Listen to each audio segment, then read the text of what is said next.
And here we are once again. We are. Wait, we're live?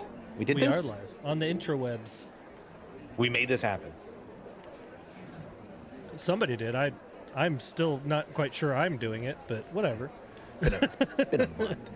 October the 23rd, 2024. The year of our Lord, 2024. So we, October the 23rd, we're a month away from our previous podcasts.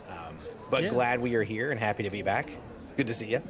Yeah, good to see you too, man. It does. Feels like it's been forever. Yeah. Well, I mean, it has been a month. I mean, for those of you that don't know, and at some point, maybe after October, you and I need to have a more serious episode where we kind of talk about some of the stuff, because it does help maybe talking about this stuff. But for those of you out there listening, October is a pretty rough month for him and I for various reasons.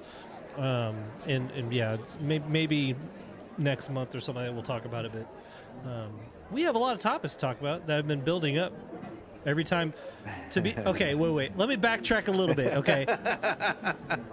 Part of the reason we didn't do an episode before this one is because I don't know the clock.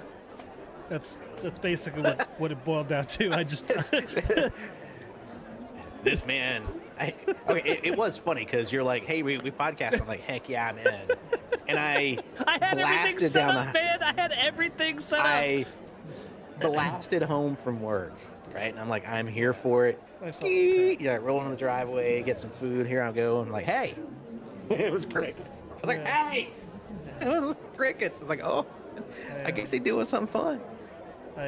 My boy, we'll talk about what you were doing later, but my boy got him a video game that done ate his soul. There is no world. There's no world outside of the game, and it is real. And I don't own a clock. I own a clock now though, because that's why we're here. Did you go buy a clock? No, while you're BSing, I set an alarm on my phone this time. Picture you with this like look of just like defeated shame at Walmart, just walking out with a single clock. Like, I need this. You have no idea. I looked at the time that I was like, oh God, I'm already late. I looked at Discord. I was like, oh God, Seven's been messaging me. I was like, well, for an hour. I was like, all right, well, that was my fault. So you hit me back. I'm like, hey, we're good. I'm like, I'm in the shower, homie. Game time's over. That was funny. But but honestly, outside of that, that was one that we missed, which is funny. I mean, we always have things come up, and we've told each other when we started doing this, we were very clear with each other that like we both have lives, and if we can't make it to an on-time recording, that's okay. And so we have things come up, but that was one of the funnier ones. But aside from that, to your point, we kind of messaged each other early October. And we're like, October kind of punches a little harder, a little bit above its weight for both of us. So we thought about having a podcast where we talked about that stuff because we both believe mental health and things like that are very important.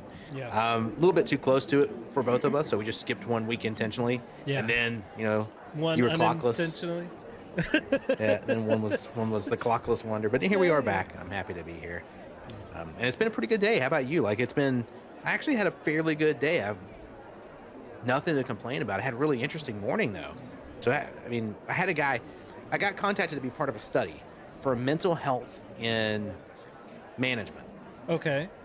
So people who are, different levels of management in the world. And I got contacted for this study, and it's a bunch of PhDs doing a study. I'm glad someone's doing it. You and I have talked a lot about there's very little, especially middle management, right? I'm beyond middle management at this point, and I get a little bit more support than middle managers get. But in middle management, you have a lot of mental health struggles. You're A, probably new to that world. B, no one's ever told you how it's going to be. And C, you're accountable for a bunch of stuff you have no control over, and no one focuses on mental health. And so there's a group doing that, and they interviewed me this morning. That kicked my day off with like an hour and a half just talking about mental health. It was awesome. Were you able to, really cool. Do you feel like you were able to voice concerns and stuff? Hopefully, maybe a constructive manner? I think so. It was, these were researchers, so they really knew how to ask questions. And we went for about 2 hours, or between an hour and a half and 2 hours. And they asked some very direct questions. It was really if you broke them up, it was into the kinds of things that trigger your anxieties, the way you manage those, how you manage those. Do you get support? Yeah. How you potentially trigger anxiety in others, at work. And it's, I think it was a good opportunity for me to at least put my voice in something. And if someone's out there trying to help people have better mental health and management, I'm For sure. here for that. That was something when I was in the military and I got into upper management. I really tried really hard to put a concerted effort into talking to my middle management folks, because a lot of people don't realize, and I'm sure it's the same in corporate America, but when you're middle management, you're getting punched down on and you're getting punched up on, right? You got the folks that are the bottom, that are we call them the deck plate runners, because they're the folks doing most of the heavy lifting, and then they're getting essentially kind of pooped on by upper management constantly, and they have to figure out how to filter that down and filter the information coming back up. And that's not something I feel like a lot of people are cut out for. Like there's people that are probably okay being a desk jockey or whatever, and there's people that are probably okay being, a wrench turner or a knuckle dragger, as we used to call them. But the folks that are in that in between, that's a lot of stressful day in and day outs. I feel like I think that's great that they did that, because I don't feel like enough attention's given to that.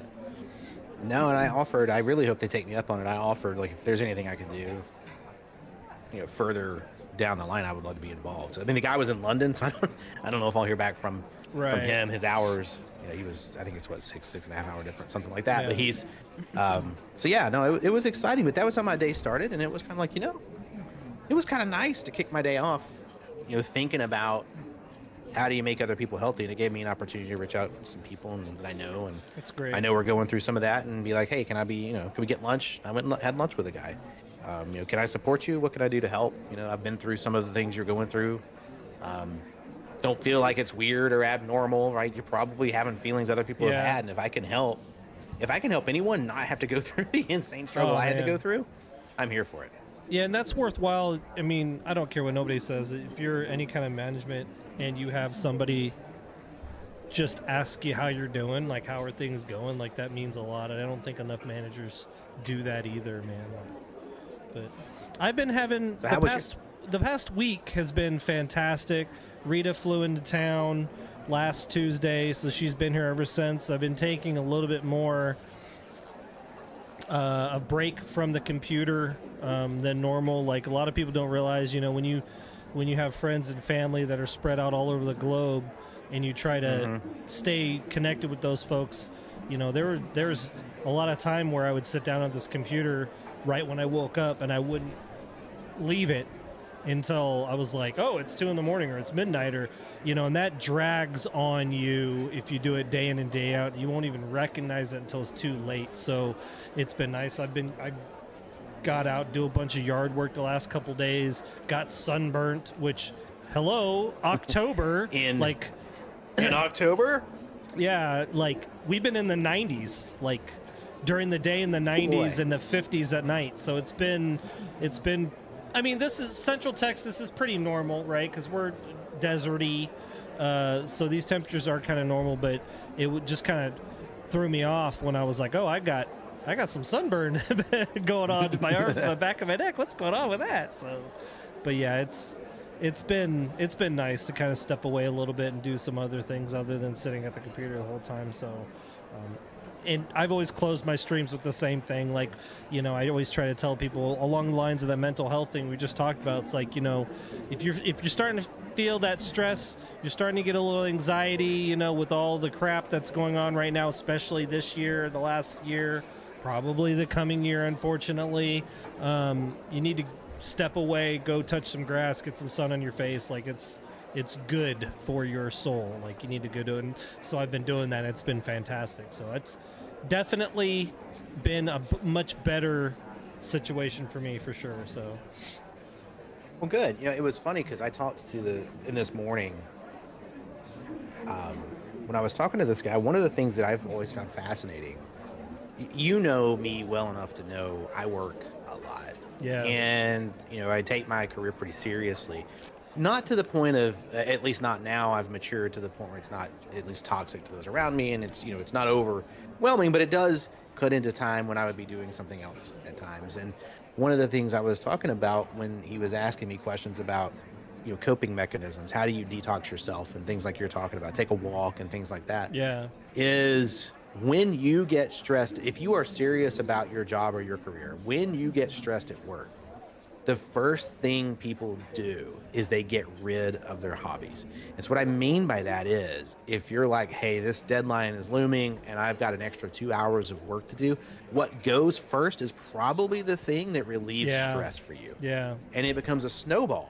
And people just don't, I think that you and I have talked a lot about this. And by the way, this is not on our list of things to talk about. So I'm glad we're talking about it. But we've talked about, we believe that to a large degree, we have a mental health crisis, at least in the U.S., potentially many more places in the world. And not enough people talk about, hey, how do I just take a step back, take a breath, touch grass, take a walk, pet the dog, just realize that the world is a wonderful, beautiful place worth being putting good in, rather than just getting all those toxic built up anxieties and then lashing out and all this stuff that people are doing, because people get crazy about crazy stuff these days. And so it was cool to get to talk to someone who actually cared about other people's mental health this morning.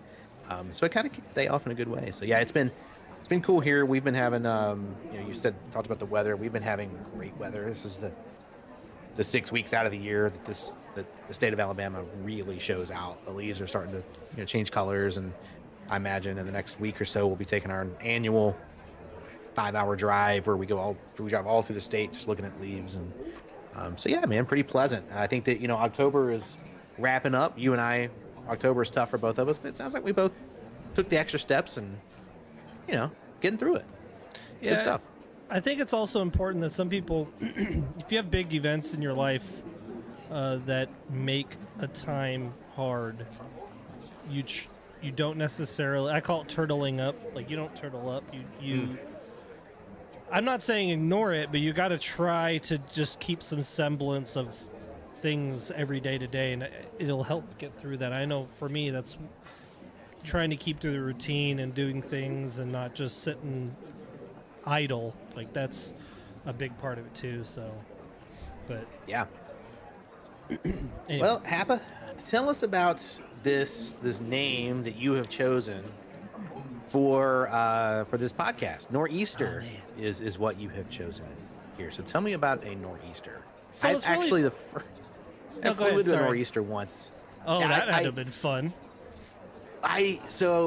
Kid from Alabama. We were traveling for work, and the only guy who was authorized in our party of 4, the only person authorized to drive the rental car was a guy from Puerto Rico who had never seen snow. Oh, Lord. And so we land in a nor'easter, and everybody's like, oh, it's a nor'easter. And I was like, what is that? That sounds crazy. Look, the snowflakes, quote unquote, are the size of my head. They actually make noise when they land. These things are huge. Yeah. I had never seen anything like it.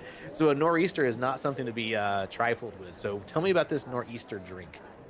So it was funny because I had a conversation with a friend of mine that when I was stationed in Rhode Island, they were from Rhode Island, so they got lucky enough to get stationed in their home. And I had never experienced a nor'easter either. And this drink, the funny thing is, this drink wasn't created in New England. So it's somebody that I guess maybe experienced one, like, hey, this makes sense. But a nor'easter is a bourbon cocktail. It's 1.5 ounces bourbon. You use 1 egg white. If you don't know, folks out there, if you don't know what you use egg white typically for in cocktails, it's usually for the froth. You get a froth on top of drinks like pisco sours or whiskey sour. That's egg white that's been frothed up usually. On top of that, 1/2 ounce of apple brandy, 1/2 ounce ancho reyes, 1/2 ounce maple syrup, 1/2 ounce lemon juice, 1/2 ounce lime juice, and then you shake it all really good. Pour it in I used to pour them in, like, I was about to say glasses like this, but if you're listening, that absolutely doesn't help you at all. But like describe a whiskey glass. The glass. but it's clear. Yeah, exactly. It's made of glass, incidentally. But It's a really good drink. I've had it before. A little bit sweeter than I typically care for my cocktails, but I love citrusy stuff and like pisco sours, whiskey sours. It's kind of along the lines of this, but it's a little bit sweeter because of the maple syrup that's in it. But it's meant to like give you that feeling of like, because nor'easters are weird.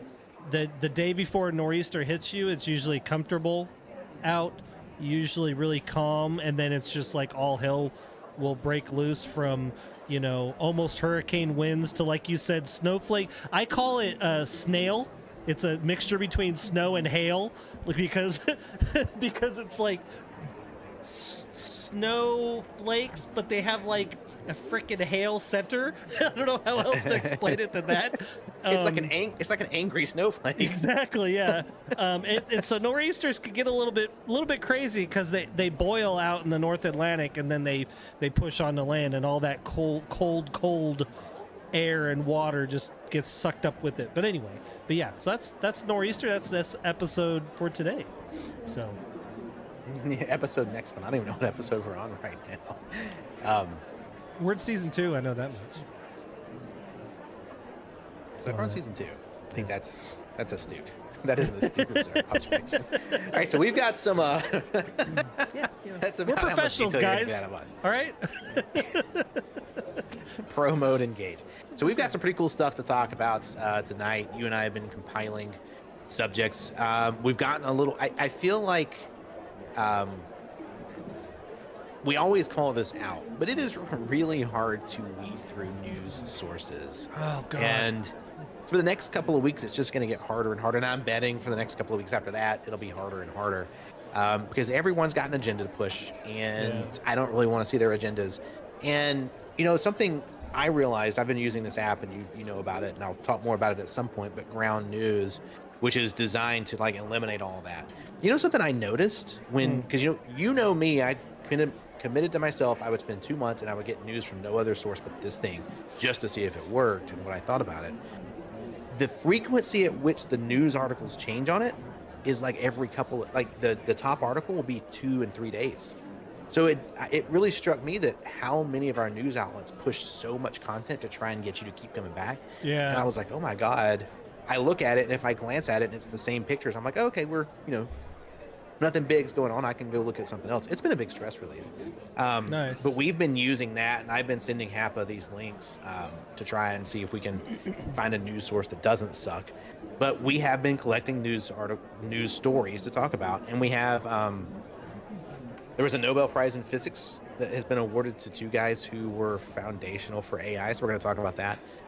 There's a dozen states, including DC, that are suing TikTok, which is kind of a big deal. We had a judge in California blocking the governor's anti-deepfake legislation that he put forth that we talked about on the podcast. And then one that could take us long. Yeah. We're going to talk about Ubisoft's monetization director, who has decided that Ubisoft's issue are primarily blamed on Dun dun dun. gamers. So we're going to talk about all these things. We're going to do our standards. What are we watching? What are we listening to? What are we playing? So, Kappa, let's just, you ready to just jump into talking about certainly. AI and physics? So, it was interesting when I read this article because I saw the headline was Nobel Prize in Physics awarded to.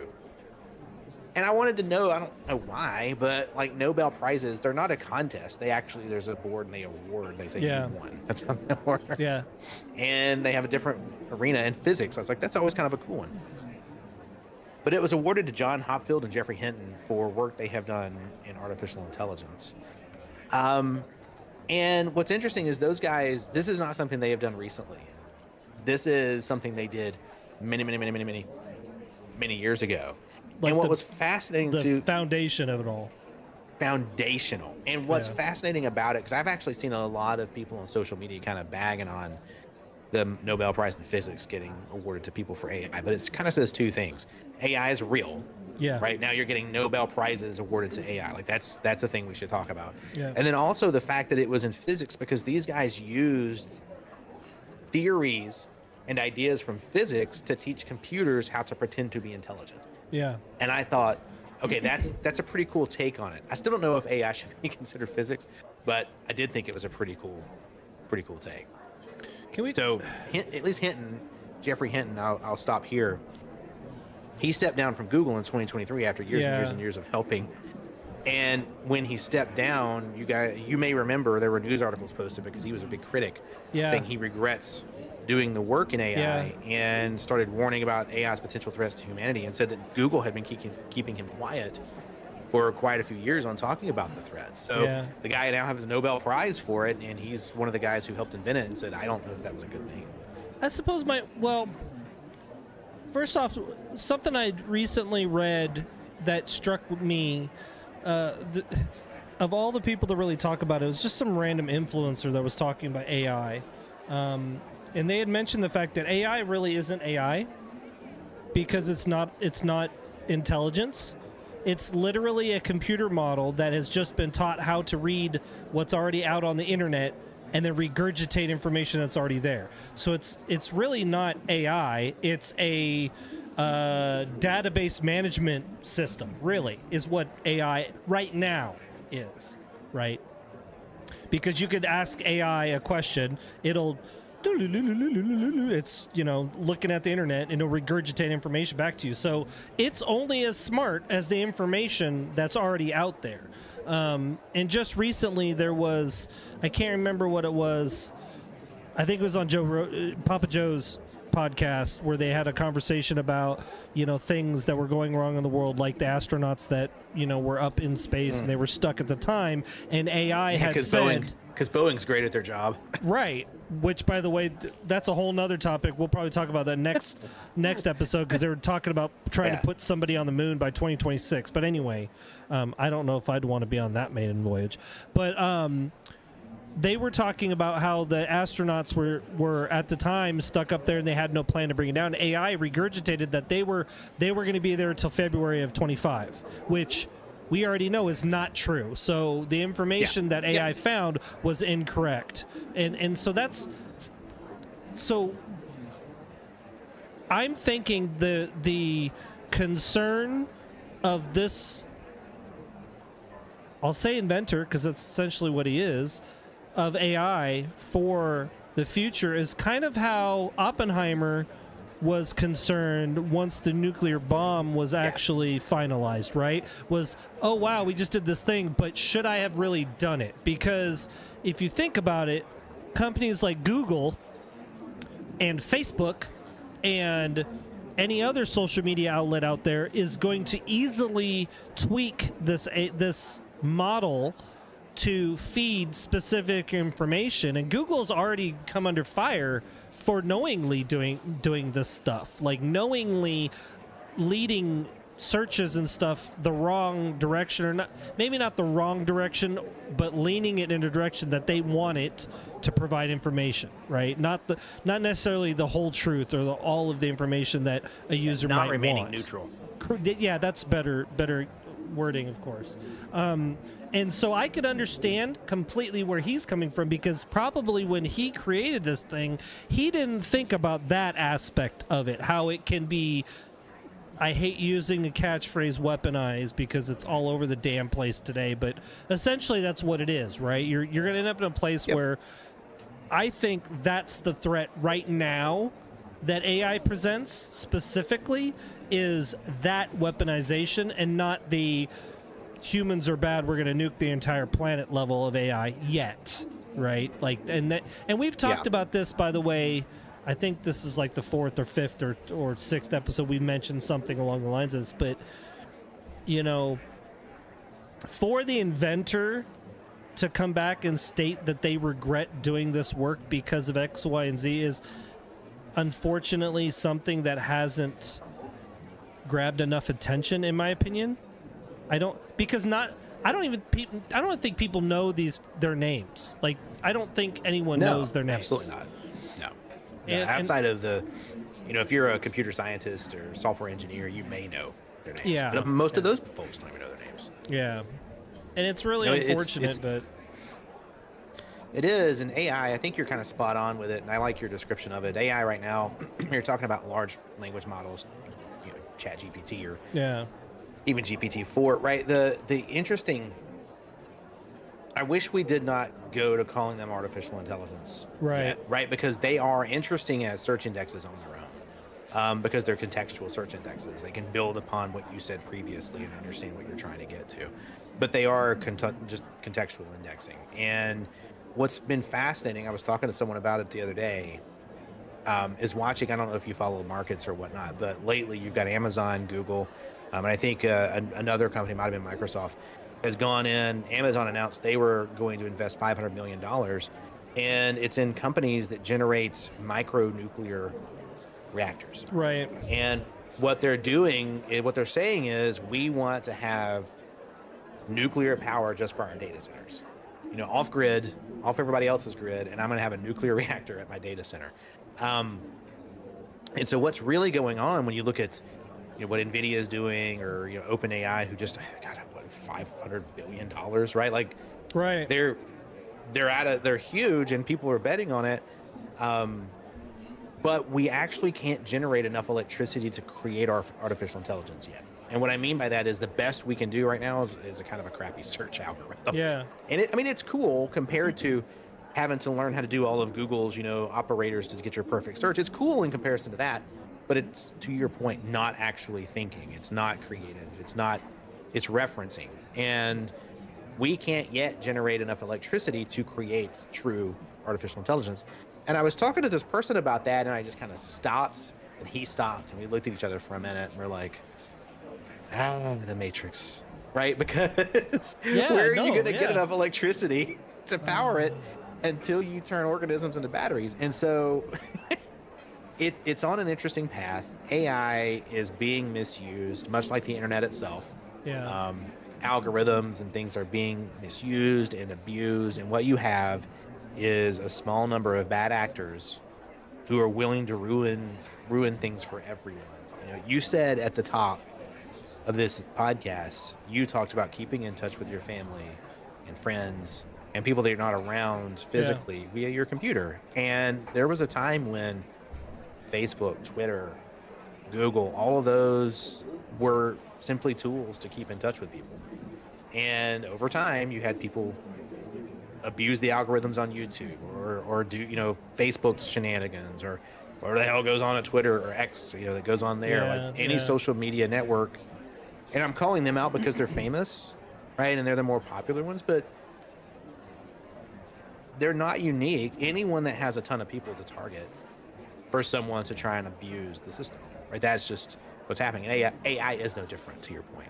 Yeah, I mean, if there's a way to make money, or unfortunately nowadays, I feel like money isn't even necessarily the guiding principle for like social media, or even the folks that are doing a lot of this AI work. I think it's a lot of effort towards narratives, and I don't mean politics in general. I mean narratives, because those narratives can drive people to focus a product, or focus a product line, or focus a thought process. And if you're able to control people's thoughts in that fashion, you at the end of the day will end up generating more money, probably. In whatever way can you think of, and that may sound a bit dystopian, but I hate to say it, like, we've kind of had proof of that, right? Unfortunately, we've had situations where the Zuck has straight up admitted publicly that he worked with the government. Twitter files showed that they worked with the government, et cetera, et cetera. And again, I don't care your political leanings, because it doesn't matter which way you lean. Both sides do it. Both sides are at fault for it. It is. There's manipulation, and you're talking about the same people who would gerrymander. Yes, 100%. Right, to change votes. Yeah. And so you've got that side of it, and you have foreign actors who are absolutely given unlimited access. And so you can't trust it. It is to the point where you're diluting the information. If you're someone who is casually knowledgeable about the internet and you're looking for information, the chances are you're getting bad information. For sure. Yeah. And that meets someone's agenda. I know I have found the more that I've wanted to find out about various topics, I have had to force my thinking to be more and more and more objective. Even if it's something that I know in my heart of hearts is truth or something that I know is gospel, it may not be, because just how things are nowadays, like, you know, whatever you want to think about it, you know, aliens on the moon, or, you know, Trump buying McDonald's and he's gonna put chips in burgers to control people, whatever. I don't know. I mean, that's a great one, right? I can start that. I can start that, right? That seems like You a heard good. it here first. Don't eat McDonald's. You get chips in your head when you eat a burger. Anyway. What is it? The fillet of fish is his thing. The fillet of fish has brain control. But like, you laugh, but it's like there's people out there. I know. Like we've all seen the article that says, you know, flat earthers around the globe. You know, like hello. Like, I watched the documentary. It's crazy. What's it called? Something the curve. Is it behind the curve or something? Yes. Where the guy like goes through all this trouble to say the Earth is flat, and every test he does reveals that it's curved, and he is still like, it's flat. He just gets angry and angrier and angrier. It's more and more angry. You know, but it's true, and you know, I'm actually going to skip. I'm going to jump around our subjects and not go in order because one of the things that we have run into, and one of the things that one of our chatters has brought up is, when you're talking about AI and the way people are doing it now with generative AI, and you're doing things like generating images, videos, you know, voice. If you haven't heard Google's most recent voice, it communicates and has ticks like a person would. So it says, you know, that actually sounds pretty good. And it's getting to the point where it is crossing the uncanny valley. It is still a mimic, right? It's still a mimic. It's not deciding how it wants to act. It is still mimicking. But they're getting really good at it. And to your point, we've seen issues because things like Hollywood studios saying, hey, we want to use your likeness for perpetuity for this film. And an actor or actress says, hey, I'm cool with that, because generally that meant put your face on a poster. Right. That's what that used to mean. Yeah. And now what some studios are doing is saying, we want to do a sequel, but we only need your character for like 2 scenes. So we're just going to deepfake you, man. Yeah. And we're starting to see things where, where people are sharing things on social media that are absolutely not real, but they're deep faked. Yeah. And they're sharing them as if they are truth. Some pretty influential people do this stuff. So you're seeing where AI is being used, just like all the other tools that the internet provides, to cause some craziness. Well, the Governor Newsom in California, and we had talked about this on the podcast, had put together a series of really legislation plus executive orders that he was going to sign into law that were meant to curb some of the abuses that we were seeing. And presumptively, he said he was doing that leading up to the election, and that's, I applaud the thought of that. But a judge has blocked all this legislation, citing First Amendment offenses. And so now we're going to have a debate as to whether AI has freedom of speech or not. And I think that is a fascinating conversation. So what are your thoughts on someone saying the First Amendment applies to AI? Did you read the actual law by chance? Not you're talking about the actual text of the law. No, Yeah. I did the thing where I read what someone else told me the law was about. Well, okay, let's be honest. Probably nobody that's a normal human being is probably going to read the law line by line. But when we reported on this last month, actually on our last episode, if you guys want to look, go back and look, and we talk about it, because I do applaud California for doing this, because they've also put laws prior to this in place, banning certain chemicals and stuff like that in food, specifically food dyes, which is, huge. It's great that they've done that. The law is one of the things I hate about lawmakers here in the United States. One of the many things I hate about lawmakers here in the United States is we will have laws that will have an amazing name. Like, I don't know, we'll just call this one anti-deepfake law legislation, which everybody's going to be like, yeah, that makes total sense. But then there is stuff attached in there that doesn't make sense. And this is where lawmakers in the United States have a habit of putting stuff in that is negative and it's just going to be sucked along because the title or whatever, the main body of that's talked about sounds positive. Okay. This law was going to ban deep fakes. Yes, it was meant to ban deep fake or the allowance of AI to create deep fakes. However, the flip side of that law was also that the state of California could go after social media platforms if stuff was posted that was considered misinformation or disinformation, and guess who would make the decision on what was misinformation or disinformation? Yeah, sure. And that's the problem I had with it when I read that. Okay, so now the law that is a deep fake law has been kind of turned into this, well, if we just don't like what you post, we're going to go after your social media platform.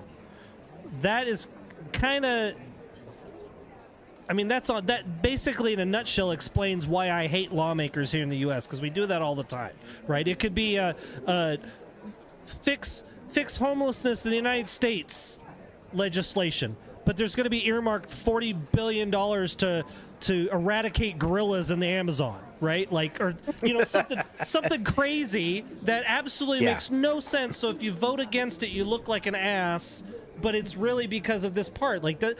So we have to be kind of careful with that. So once I started reading a little bit, I was like, oh, okay, well, it kind of makes sense, because originally, if you go on certain, if you go on Twitter or X or Twitter or whatever the hell it's being called today, if you have an account on there, and let's say you have Donald Trump as your icon, your avatar, and you're not actually this person, you have to put that this is a parody account in your write-up of your account, which at that point, so it hopefully the people reading whatever you're posting will go to said account, see, oh, it's a parody account, so this isn't actually whoever, this isn't actually Putin, or this isn't actually Biden, or whatever, and you could go like, okay, I could dismiss that. But in this case, that wouldn't do anything, because the state of California could go after the platform, not the person with the parody account, saying you have an issue here, we're going to sue you for X amount of dollars. And that's kind of where I feel like you're kind of getting in a gray zone there, is because you're like, well, do we really want the government really saying what should and shouldn't be out there when the government is saying stuff that probably shouldn't be out there on a regular basis? Well, I mean, like sucking on uranium lollipops is great for you. Like, go ahead and do that. Like, come on, man. Well, and we do have government officials. I mean, we have people telling to cure COVID, inject yourself with Clorox. Right. Like, so come on. We have crazy people, and really the question is, social media is interesting to me, because I think the issue that we have with artificial intelligence is only. It only really exists because social media allows it to exist as well. For sure. It's a combination of social media and AI that's actually giving it the power. And the original thing that you and I were talking about with Newsom that we really supported was anything that was generated by AI should have a label clearly visible on it. That should be simple and clear, right? Like, and when you get into the realm where you're talking, it's interesting because as a country, as a society, I guess it's probably bigger than this country, but we have taken social media exists, right? And we assume it should. Yeah. I think that's debatable now. But the interesting part of that is social media sites originally, the government was going to shut them down, because the way the laws were written is if you and I, let's say you and I start a website for this podcast, and we put illegal things on that website. Yes. Whatever those illegal things might be, they would come for us. Social media sites, however, get a very specific exemption, and the government gave them that exemption, so they knowingly host shady stuff. Yep. Right? They knowingly, these social media sites absolutely, positively, without a doubt, no matter how much effort they put into it, they have illegal content on their platform. No matter how hard they police it. One of the worst jobs in the world is being I could not imagine. I could not imagine. So they absolutely positively have illegal content on these sites. And what's been interesting to me lately is Mark Zuckerberg and Elon Musk have decided to thumb their nose at that. Mm-hmm. And so there comes a point where you're like, okay, do you want the government deciding, or do you want Elon Musk deciding? Yeah. Because that's what's happening. Yeah. Right? Elon decided to make it a private company because he's got more money than smog under the mountain, right? He's got, I think I saw an estimate. It would Yeah. take 18 mountains like smog has to be a day's worth of income for Elon Musk. Jesus Christ. Something ridiculous. Like, so he's got that kind of money. Now he's got this platform, and he's deciding who is on it, who's not on it, he's taking over accounts and things like that. It's really the power of social media is just too great a power. It gives Yeah. too many people a megaphone. And when you have AI and you have an election cycle that is particularly toxic, right? It doesn't Just matter. straight toxic. It doesn't matter what your views are. Yeah. Man. Everybody's being an asshole. Like Both- for real. Both sides. Everybody's being an everyone. Yeah, yeah. And then you've got social media. It's just like, I'm really curious to see where it goes with the social media aspect, because Zuckerberg saying the things he's recently said about regretting working with the government, right? He never denounced the foreign agents that he Yes, allowed to exist on the yes, site knowingly. Yes. Right? Like it's one thing to be neutral. It's another thing to be a dick. Yeah. And so, Elon Musk is absolutely breaking law after law after law after law Sure. after law after law, whether it's SEC trading laws, whether it's FCC laws at this point. Now it's election laws. I'll give you $1 million to sign my petition. Yeah, that's right? crazy. Like, just shut up and go away, man. Let my Tesla stock earn some money, you fool. Like, come on. But it is going to be fascinating, I think, for us to watch, because this judge, I don't think this judge got it wrong for what it's worth by saying, in this instance, I have suspicions that this violates the First Yeah. Amendment rights of some people. Yeah. Therefore, I'm going to stop it, because even if I suspect that someone's constitutional, this is the First Amendment. They didn't wait a long time to get this one on there, right? Yeah. This was the first Yeah. one. And if I think that's being violated, I'm going to halt this, and I would rather go have the conversation than just violate someone's rights. And it's going to be interesting to watch how this I think it's going to be fun to watch how this pans out. I don't know how it's going to go. To be clear, for me, and I feel like you and I we're in a generation that is. I'm trying to figure out how to word this, because you and I are I'm not. I don't mean it to be humorous, but I mean, the generation that you and I are in, I feel like we grew up questioning more things, being more objective. Like and I don't mean that as a slander on the younger generations or even the boomers before us, but I feel like because where we are in the generational gap, we've just come up to be more objectionable. So like for me, I question everything I see on social media. Literally everything. Even if it supports something that I think might be right, sometimes I'll dig into just to see, And I feel like that is a quality, unfortunately, that has been lost to the younger generations. And I don't mean that as a slander. The newest generation, and the millennials, the Gen Zs, if you're out there listening, y'all are the ones that are gonna, I'm sorry, you're gonna inherit this mess that our parents created. Let's be honest, our parents created this mess. A lot of folks in our generation are guilty of propagating it, but I think a lot of folks in our generation are also attempting to buck that boomer, I would call it a pitfall that really exists out there. I don't think it's pushed to kids or younger folks enough that you need to be objective. I can't say that word enough publicly on my streams, on social media. Like, you have to be objective. Like, don't believe everything you read out there, right? Like, don't believe and parrot back a lot of that crap, and obviously Seven and I have been trying really hard not to lean into politics here, but I mean, unfortunately, that's just the nature of the beast, I think, right now. But a lot of that is like, don't believe everything one candidate says over the other, or whatever the case may be. You have to be objective and lean into your convictions and all that stuff. But I think with this AI stuff, the thing that really upsets me the most is when I'm on social media again, and I see advertisements. Do you know who Barbara O'Neill is by chance? I don't think I do. Barbara O'Neill, and before I do her wrong, let me make sure. Okay, Barbara O'Neill is an Australian woman. She's a little bit older. She's in her 70s. That knows a lot of homeopathic, a lot of natural cures and fixes for a lot of things that ail us. And she has a pretty huge social media following. She's got a lot of videos out there to talk about, case in point, if you have heartburn, take a shot of apple cider vinegar and stuff like that. Stuff that our parents and our grandparents. This sounds like somebody you and Mel both. 100%. Look. Ask Happa Mel and my tonight wife, if she knows who Barbara Happa O'Neill and is. my I wife would not be communicate on surprised. social. Yeah. You two communicate on socials way more than you and I do, and so that sounds like okay. So she's like, it wasn't Barbara.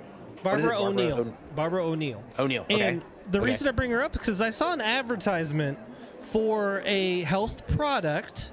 It was like a powder you add to water and you drink it in the morning. And it was her, and for those of you listening, I'm using air quotes, her voice talking about this product. And I was like, it just doesn't sound quite right like her. And so I started doing some digging to see if she backs this product. And she literally had social media posts that said, if you see me or hear me backing products on social media, that is not me. That is not me. That is an AI-generated copy of me. And Joe Rogan has talked about the same thing because there are companies ripping his voice and mannerisms and putting it in products. And here's the thing. Social media companies will not take those advertisements down. They will not do it. You have to litigate them to get them to take them down. And Joe Rogan put it best. There's so many because AI is so... I won't say, I don't want to use the word good, but so quick to mimic these voices that is almost impossible to go after these people unless you have an endless pile of money like frickin' Musk does to litigate all these companies. And so that's the thing that I'm like, AI is the devil, like, because it is literally making it so easy for people to fake all of these voices and all these faces.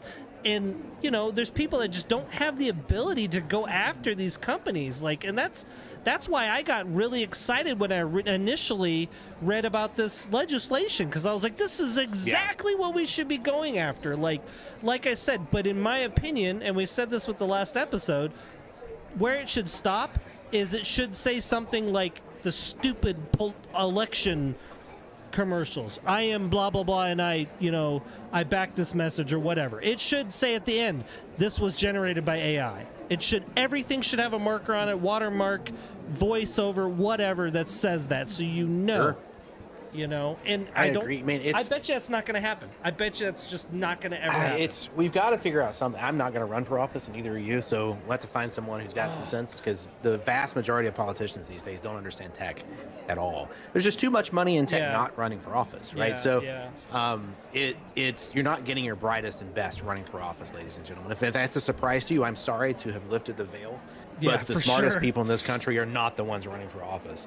And so what's going to be interesting, you said something I think really fascinating to me, because our generation grew up, we'll be the last one who grew up without tech. So we remember a world where it was Tom Brokaw, Dan Rather, right? Yep. And the news was you could bank on it. If those people said it on the news, that's because it happened. There was no editorial content. Peter Jennings never said, well, here's what I think about tonight's news. That never happened. Yes. Peter Jennings said, this is what happened. We are showing you images. They may be disturbing. And it was a 1-hour program every night on the news. Yeah. And if they said it, you could bank on it. And if they got it wrong, you know what they did the next day? They redacted it and apologized. Yes. And they said, hey, we got it wrong. Wasn't on purpose, right? We would never do that on purpose. And to maintain the public's trust, we're redacting it. Now, at that same time, people who are now boomers spent, I don't know how many hours of your life got spent hearing this, but my life, don't believe everything you see. Don't believe everything you read. Or my dad would say, don't believe everything you read and only half of what you see. That's what he would tell me, right? Yeah. And now he's the guy that sends me, did you see this bulldozer made out of celery? It looks like Donald Trump's driving a bulldozer made out of celery. Praise He's got God. some great abs on prayers.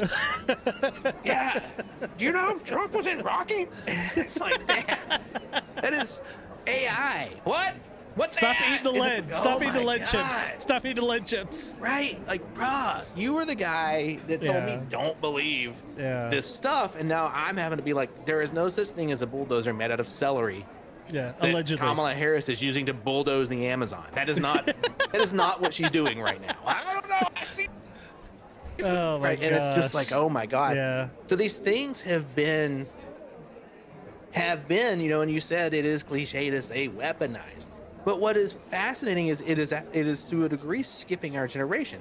And you get to the point where, yes, it's being used. Yeah. We know how to make social media taught us that technology could be addictive. Yeah. Social media kind of perfected it. And the US government was like, you guys are jerks.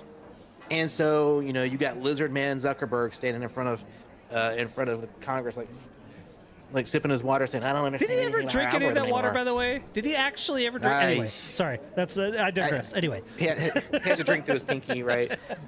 He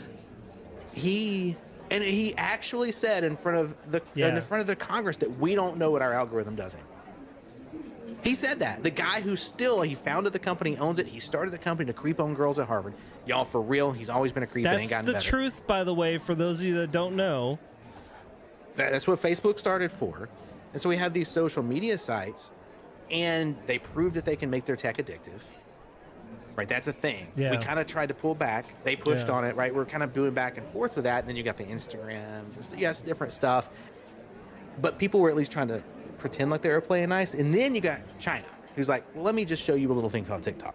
Oh my god. I am going to skibbity toilet your brain so Skippity much. toilet. I like that. Yeah. And basically kids' brains start rotting out of their nose Oh, God. because everything on TikTok is 10 seconds of absolute nothing. Yeah. And people are becoming millionaires Yeah. because we're funneling money to them. And now you and I will go on the record as saying a year plus ago, you were like, I read the terms of service of TikTok on this podcast. Yes. You said, I went and read the terms of service of TikTok, and if you're using it, you're crazy. You said Yeah. that. Yeah. Yeah. Yeah. And let me tell you about TikTok. If I said to you, Donald Trump's the man, there's 49.9% of the country that's going to be offended at that. If I said to you, Joe Biden is the man, there's 49.9% of the country that's going to be offended by that. Yeah. Here's what I tell you. Those two guys agree on something, and it's that TikTok should be banned. Yeah. So if Joe Biden and Donald That Trump should agree on something, probably make a little light bulb pop up above your head. Maybe. at least one eyebrow should raise. Yeah. that At moment. least. At least. At least one. So now we have a dozen states, including DC, who are suing TikTok. And they're rolling into this because TikTok has been pretty much known to be a bad actor, right? This is not a mystery. Donald Trump, I think to Donald Trump's credit. Before we dive into this, how many years do you think we need to have a conversation about that before it actually gets actioned, though? The TikTok thing? Yes, because to before we go further, what Seven is talking about, where I talked about, I read the terms of service. I was actually thinking about making a TikTok account because I was streaming, and I was like, you could Talk do about that. Yeah, the short form content because of the fact that it's the thing. You know, I wanted to start doing that, and like I said. Yes, I know I'm crazy. I read the terms of service and was like, holy shitballs, this is not where I want to even... I don't even want to open a video from a TikTok website that someone sends me, because it is the amount of information that they glean off of you if you download TikTok is insane. Like... Somebody somewhere knows exactly where your phone is at literally all times. They know what stores you go to. They know what restaurants you frequent. They know like your routes to work. Everything. If you think about it, everybody out there listening, I want you to think about where your phone is 24 hours a day. Okay. Now think about somebody 3, 4, 5, 6,000 miles away pulling up an app, and they look up Happa Fodder, and they can see exactly where I am. Exactly. All day, every day, minute by minute, where that phone pings. Oh, and by the way, remember when you used to be able to pull your batteries out of your phone and you can't do it anymore? When your phone's off, it's still pinging the cell towers. They still get information from you. And that's not some freaking, what's the guy that screams and shouts and wears tinfoil hats? Alex Jones. That's not an Alex Jones conspiracy theory. That's actual, like. How did Alex Jones make it into here? Right? Well, because I remember a clip where he was screaming into the mic about that red specifically. Face, sweating, Yes. Yeah. red face. Like, Oh yeah. Looked like he's on the verge of a cocaine overdose. Like that guy, 99% of the time is like, I'm about to teeter over right now. Like he's just going so hard to paint. But it's like, but bro, that's this the is a thing. Wendy's. But that's the thing. So you and I talked about this a year ago. TikTok was active well before a year ago, and here we are now about to talk about litigation over a dozen states and DC going to litigate against. Like, is anything actually going to happen? Or are we just doing this to have lip service? Like. Well, so let's okay, look, let's be clear. We're not going to get into politics. I am not a fan of Donald J. Trump, and it has very little to do with anything about policies or whatever else. Happen knows this. At some point, I may have enough whiskey to talk about it. Donald J. Trump and I are not on the same agenda on a lot of ways. Yeah. Nothing to do with his politics. But when he was in office, he decided to try and tackle TikTok, and I think he tried to do it personally, and he actually got something passed that in 2025, I think it's December of 2025, if TikTok does not sell to an American company, which would then be under the purview of the United States January? laws. No, I think December of 2025. Okay.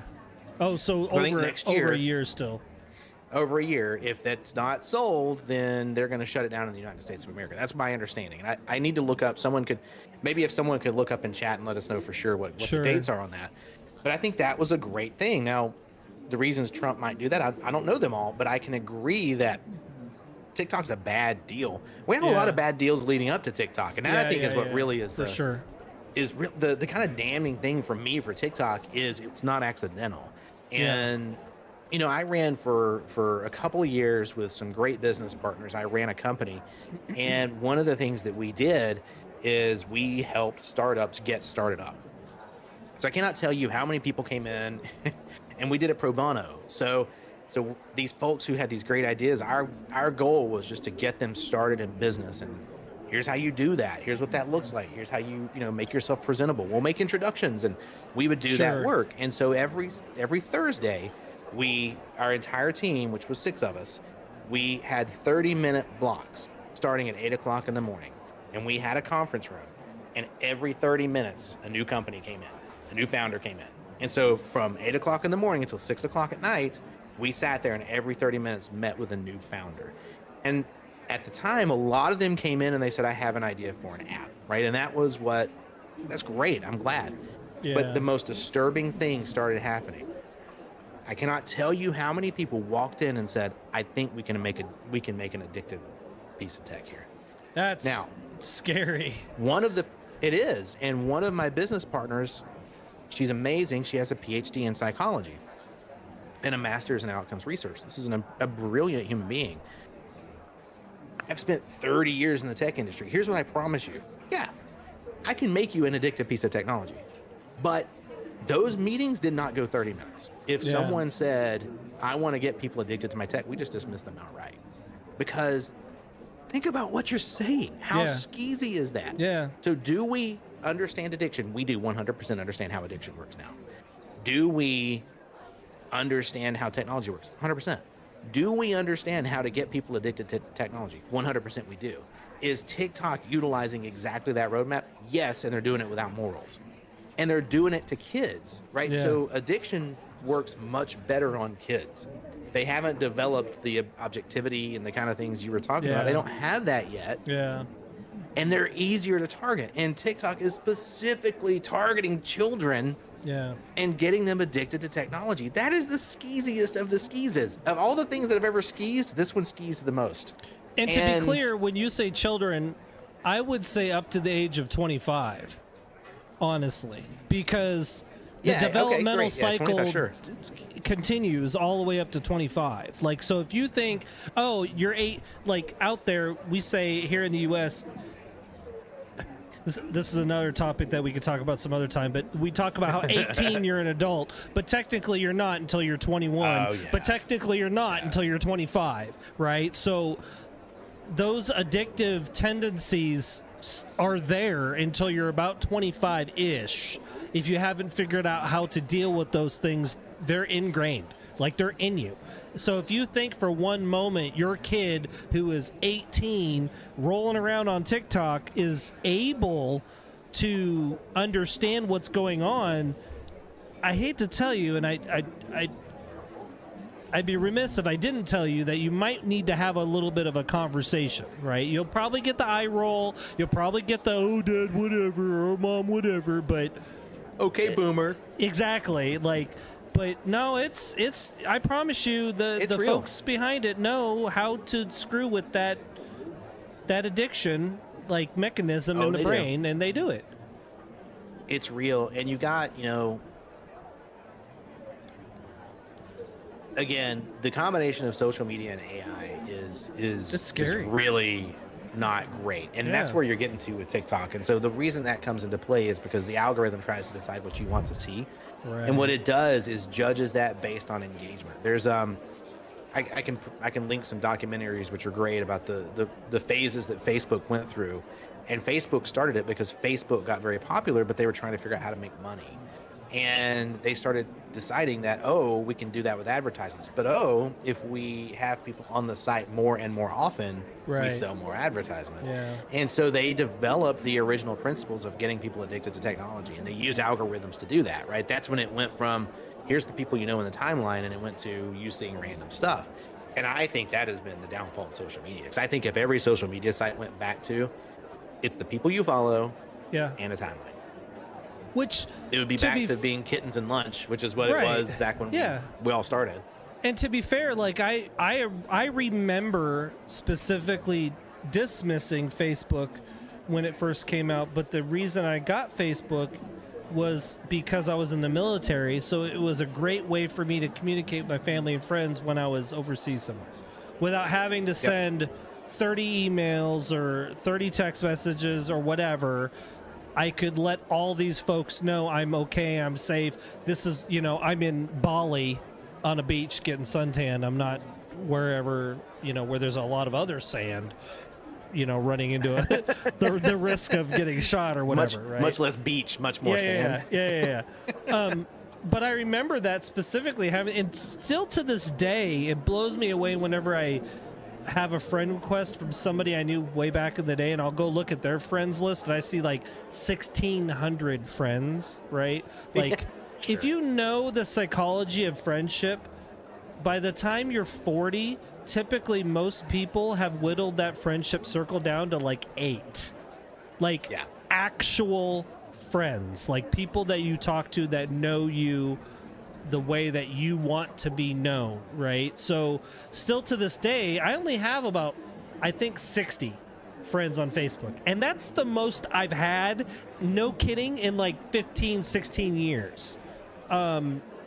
Because in my opinion, if I don't talk to you daily or you didn't have a major impact on my life, I don't typically add you to Facebook. And that's not like a slight against people I don't add. It's just how I am, because I have pictures on there of my close family. I have pictures on there of my kids. I have, like, there's things on there that I don't want to necessarily share with 1,600 people, right? And it's not anything dirty or anything. That's just the way it is. And that's how social media was for me back in the day when it was more social. Because today social media is not very social, right? It's not. Dude, we are not designed as humans to have a social influence group of 1,600 people. That is not Yeah. the amount of the anxieties and depressions and the pressures and all the things that go into that. Imagine a group of kids without social media. You got 10 kids. The social pressures of that group are enormous.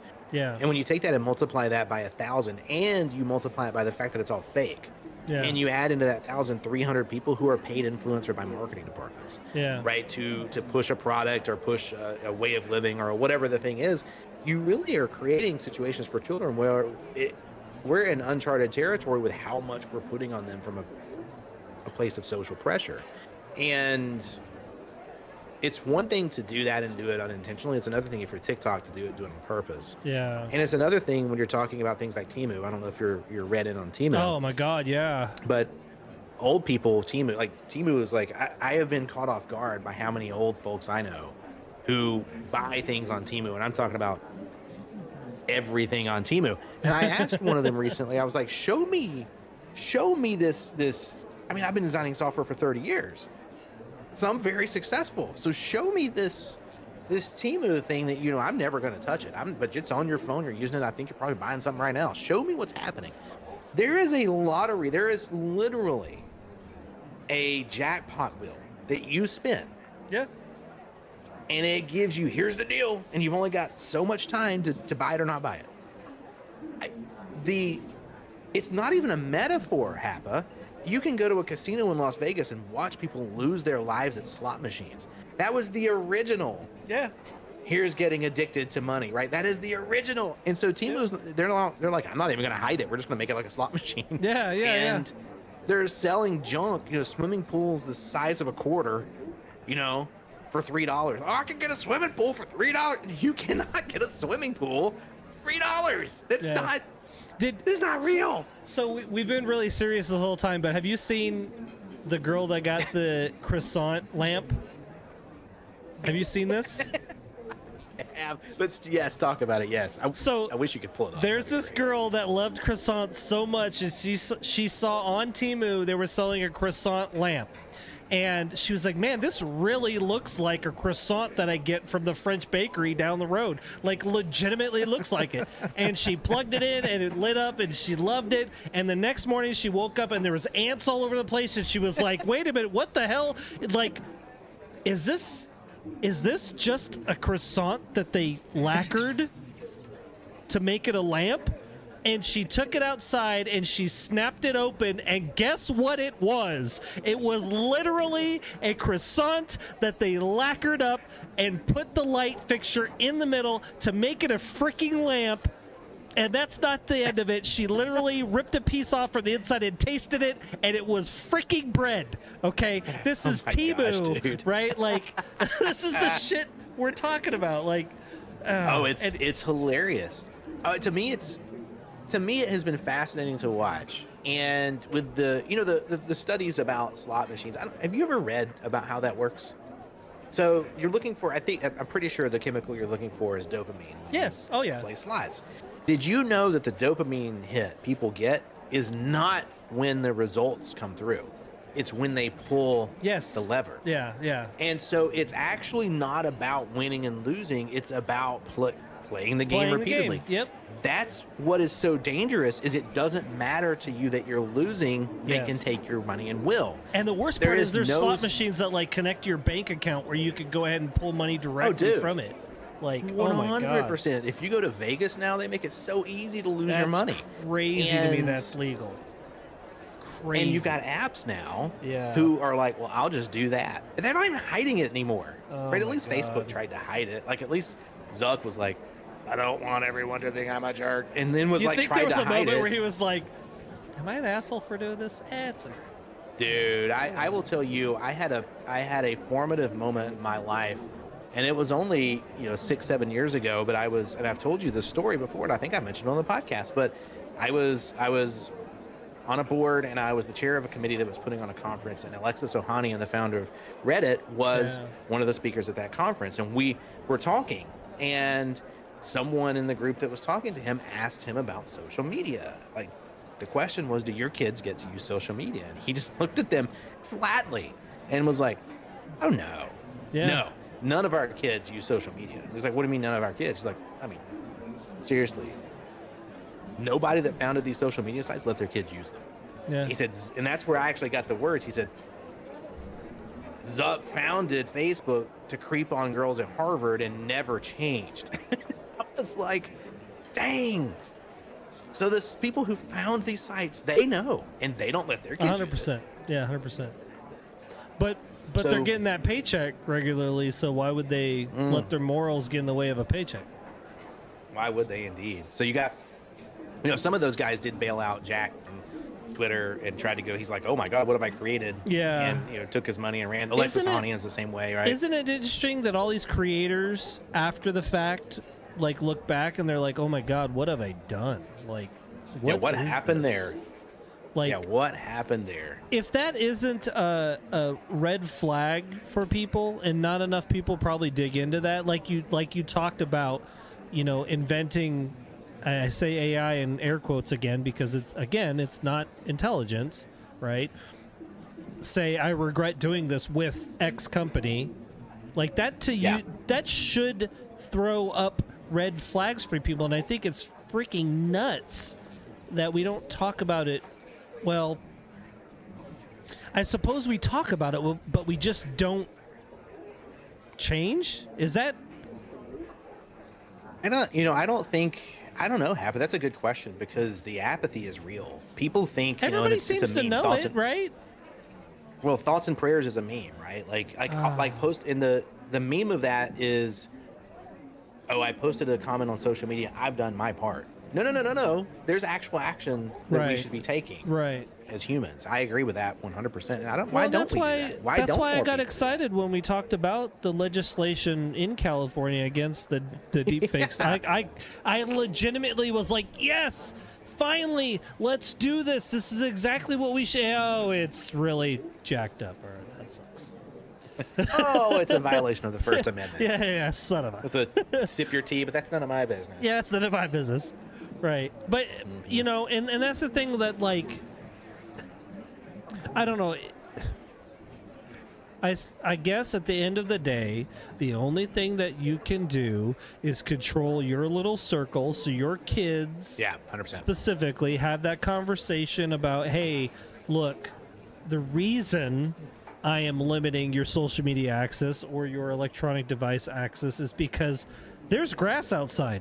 And I would like you to go out there and every now and then put your feet in it and see that there's more than this digital crap in front of you all day long. Because, and Rita and I had a conversation about this recently. We talked about during the lockdown, right? You saw all this came out. Like, because if you look today, all the Charlie DeMellos and all those folks that blew up on social media, you don't see anything about them now today.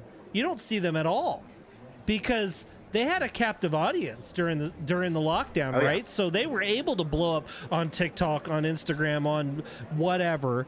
But now, like the moment that the lockdown stopped and people were able to open the front door of their house and step out on their patios, those people just vanished. And it's like, that right there should be proof positive that we need to kind of reevaluate this online space, right? Like, we really do. I had a proud, I'm going to be a dad for a moment. I had a proud dad moment actually today. My daughter, who is 16 years old, as you know, she has a driver's license, said, hey, y'all. She has a driver's license. She's on the roads. She was talking about some of her friends, and she had brought up TikTok. No idea. I had not been talking to her about what we were going to talk about tonight. And she will probably listen to this. So, I'm very proud of what she said. And she was talking about her friends, and it was TikTok. And I think Snapchat was the other one she was talking about at the time. But she was like, I never got into those. And so she's gotten on the other side because I had told my kids, like, you won't be on those.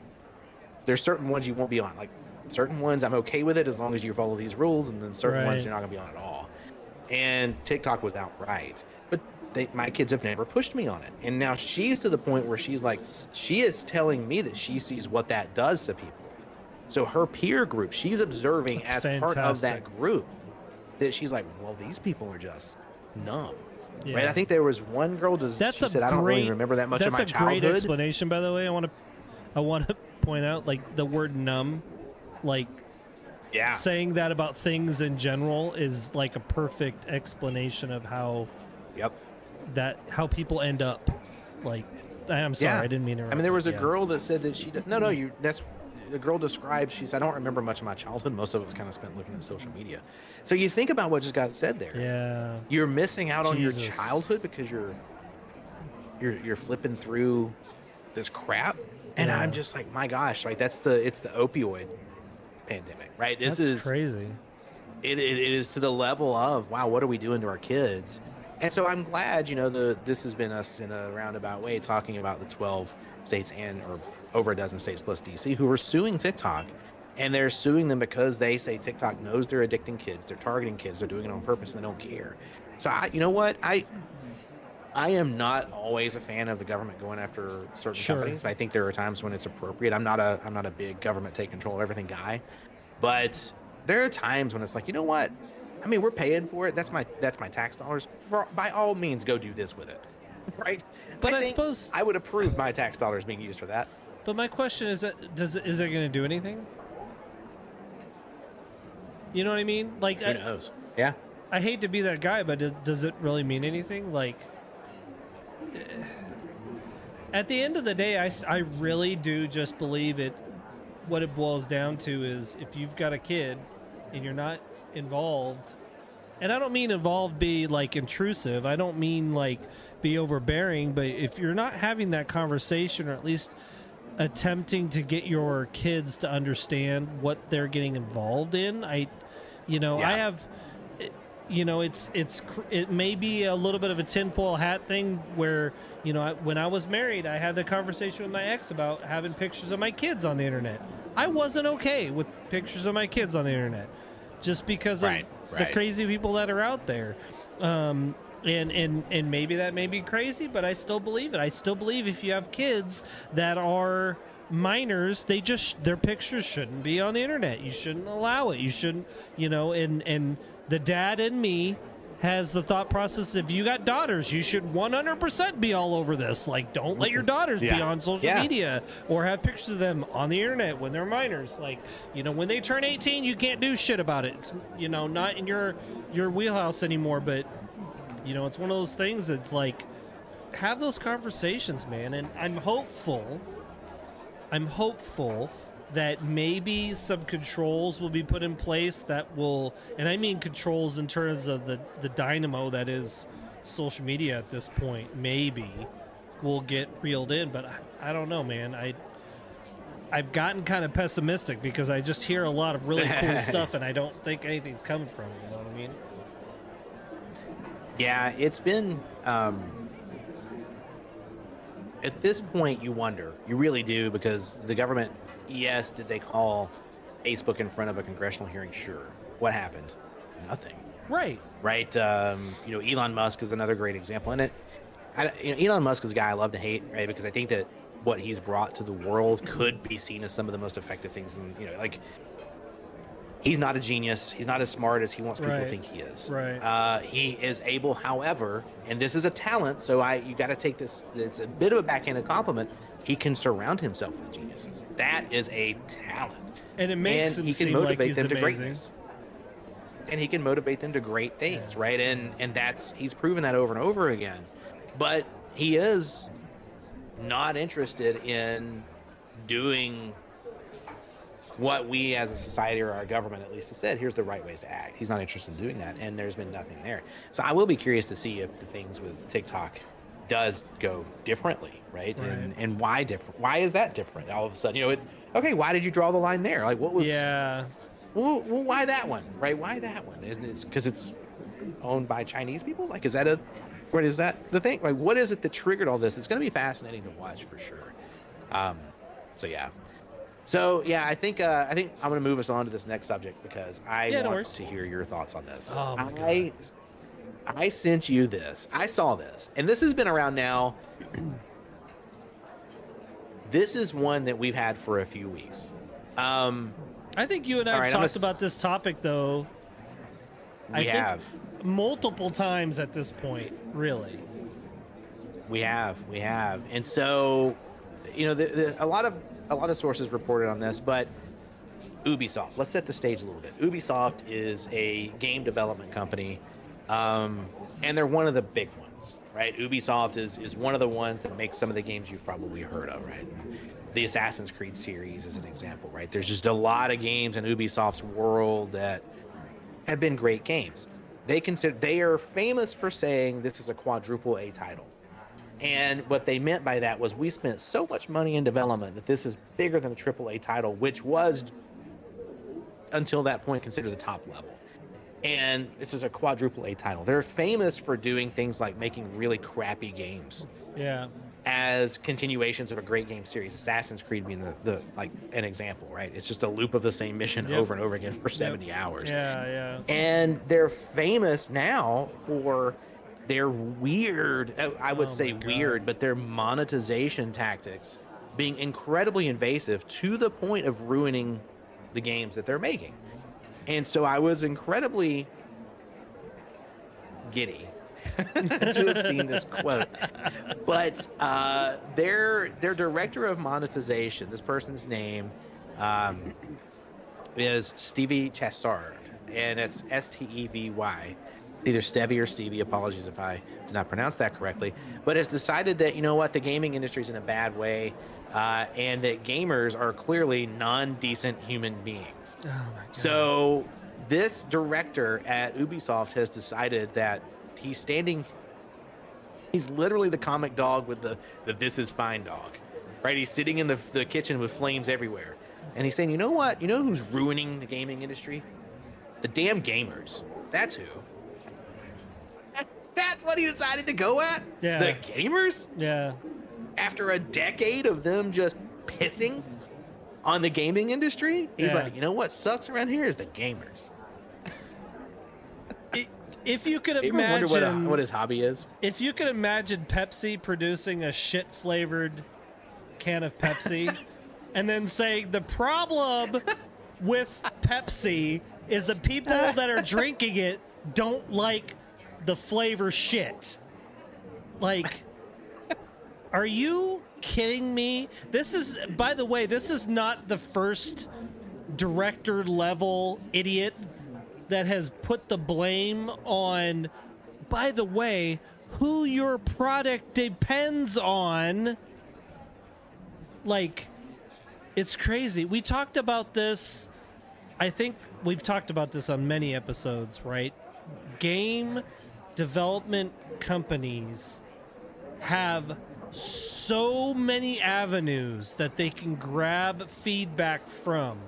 The last Oh, yeah. thing you should ever do is try to tell Say it your one more community time.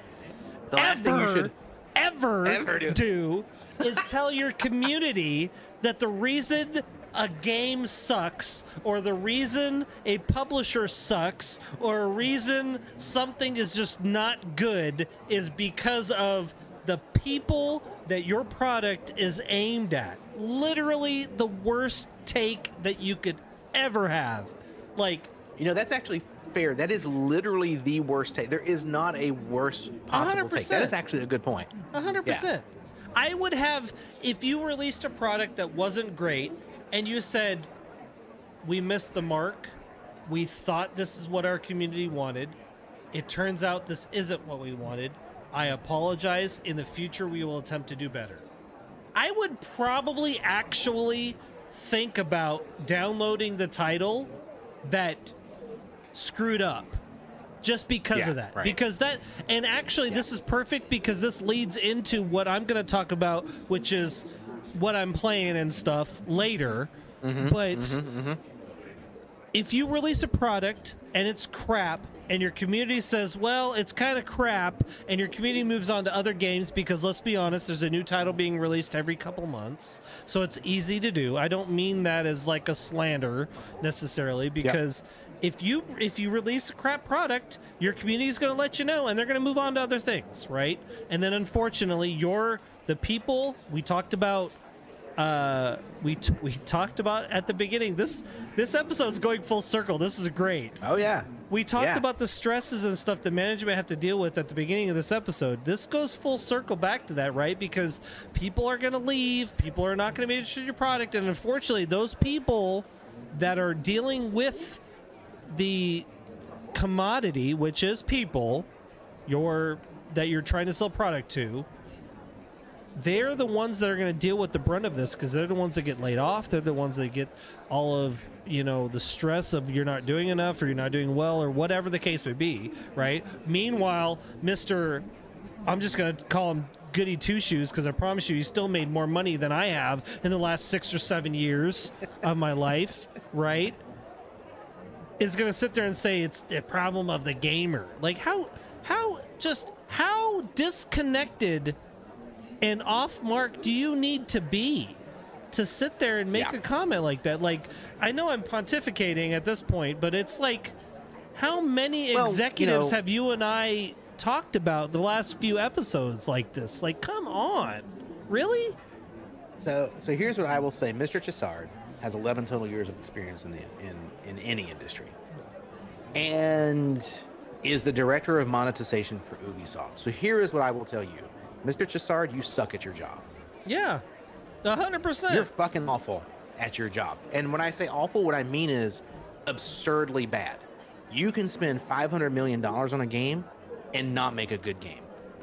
Your monetization strategies, not someone else's, not random person else's, right? Yours have become so predatory that I, on the surface of it, will not purchase an Ubisoft game.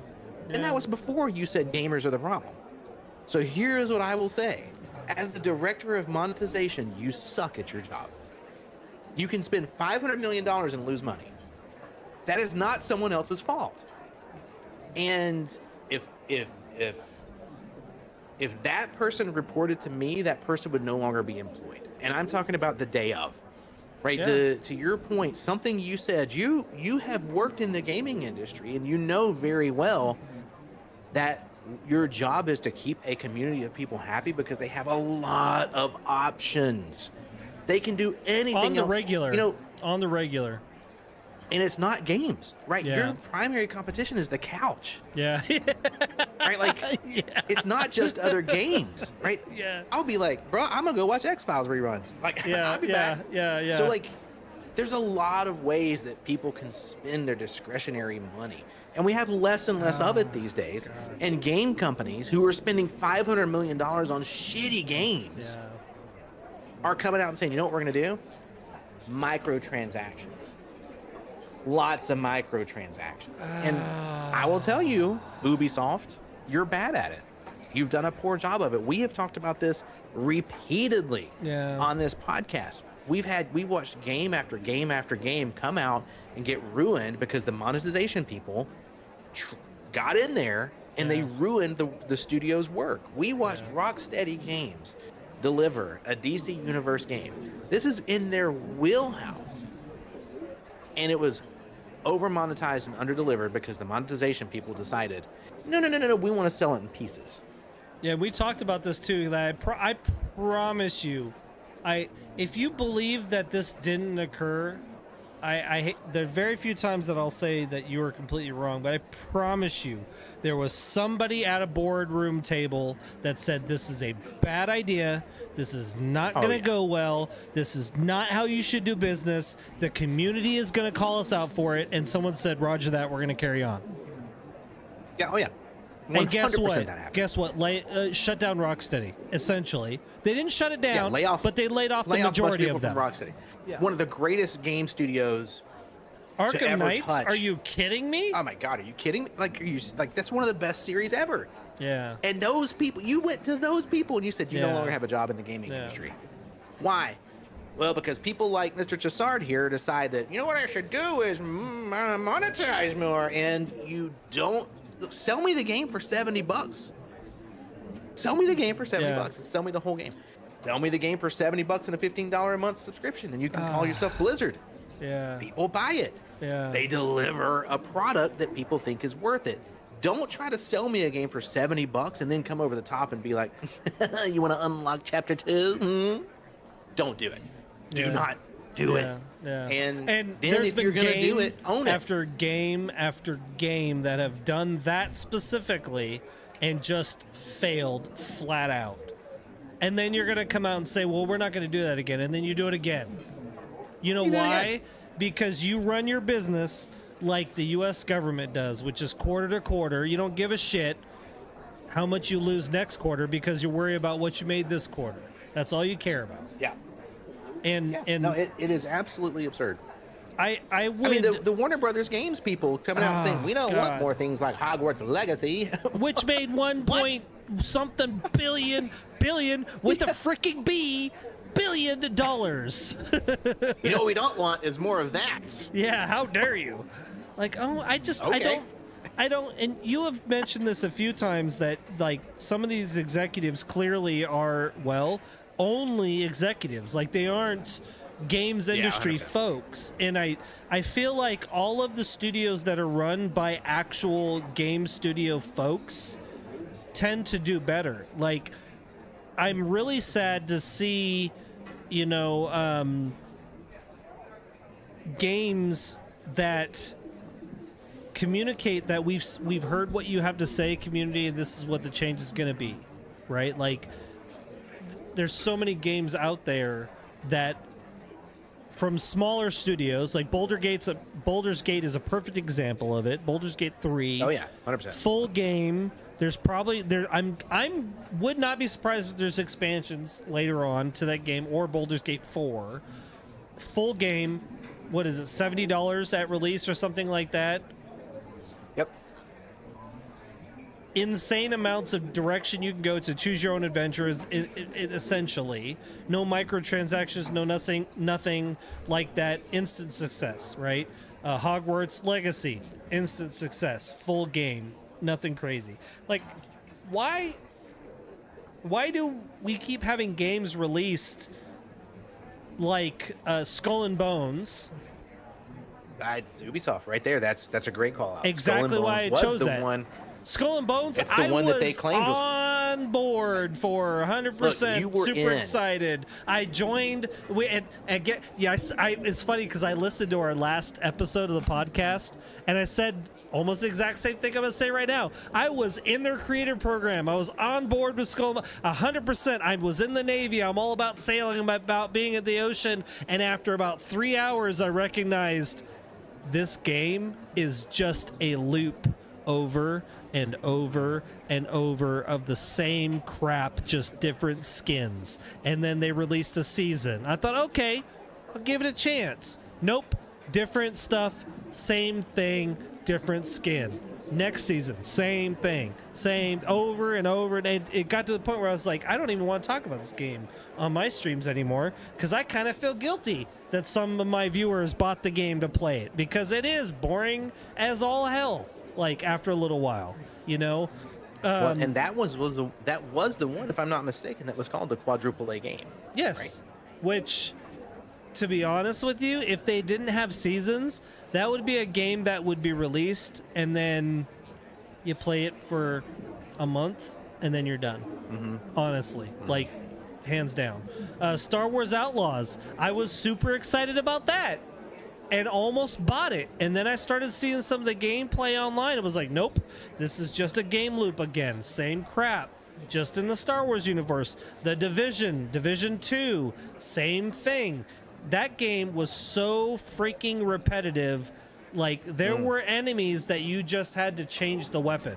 It was the exact same game loop. You just changed the weapon you used. That's it. Nothing special. Amazing universe to the point where TV shows and shit were made. But it just, the game was just not there. Like, it's just on and on and on and on and on and on and on. And I don't understand why some of these executives just don't understand that if you put the time in and you have bones to your game that is really good, the content is just going to follow. Like, you're just going to add on. Yeah. Like, right. and I've always talked about World of Warcraft because that's a perfect example of a 20-year-old game that is still going strong, right? Like, holy crap. Yep. I couldn't stand to try to play that today because the graphics to me are just like, you know, if I go back and I play Pitfall on Atari, I'm going to be upset because it's just boring, right? But it doesn't mean I want to go play it more, you know? But Right. Yeah, it has been fascinating to watch, and I think we will continue. I mean, we love games, right? Like that's how you and I met, playing video games, and we're going to continue to talk about them. And I'm really excited to see more people like the director of monetization for Ubisoft come out and say things like, you know, who sucks is the industry I serve. I think that's a great roadmap for nobody's going to hire you in the future, right? Oh, you're the director of monetization for a has he game that loses- redacted that or recounted his statement by Nah, chance? and you know, it was to look at the full statement was because he saw people on LinkedIn gloating about the layoffs in the gaming industry, and said that he made the mental leap to say that it was gamers that were gloating, and that they were non-decent humans because they were gloating because gaming companies were struggling. Okay. And I think that is a very black and white leap of logic to make. Yeah. Yeah. And even if you think it, you don't publish it, right? And that Yeah. is really the kind of end state. Do I want people to get laid off? No. But at the end of the day, the reason they're getting laid off is because your monetization strategy sucked. Yes. That's why they're getting laid off. Yes. But also, Like, don't like that. let's You're the backtrack one a at little fault bit. here. Let's backtrack a little bit because layoffs don't need to occur. They don't need to occur. They're You need to maybe not give yourself $1 million bonus at the end of the year, or your CEO needs to not fly private planes. Yep. Or like, so what it boils down to is you idiots that don't even play the game, don't even play the Oh, yeah. products that you produce, maybe, just maybe, need to look at your employees as people that have lives Yeah. that they need to support. Instead of thinking that I'm at $999.9 million of my own earnings. I need to make him $100 million. And so little Timmy needs to lose his job so that I can make that money. No, that's where the problem lies, in my 100%. opinion. Because Ubisoft is not hurting. I promise you. You know, Activision is not hurting. Warner Brothers is not hurting. Blizzard is not hurting. None of these companies are quote unquote hurting. What they had is a boardroom meeting where they talked about our goal was to have a profit level of this, and we achieved whatever. Or in case of Warner Brothers, you know, what did you say? $1 billion shortfall, yeah, whatever. right. And it was our fault, and you don't want to own that. But if I get rid of 1,000 employees, we'll make up most of that, so I'm good. I'm fine.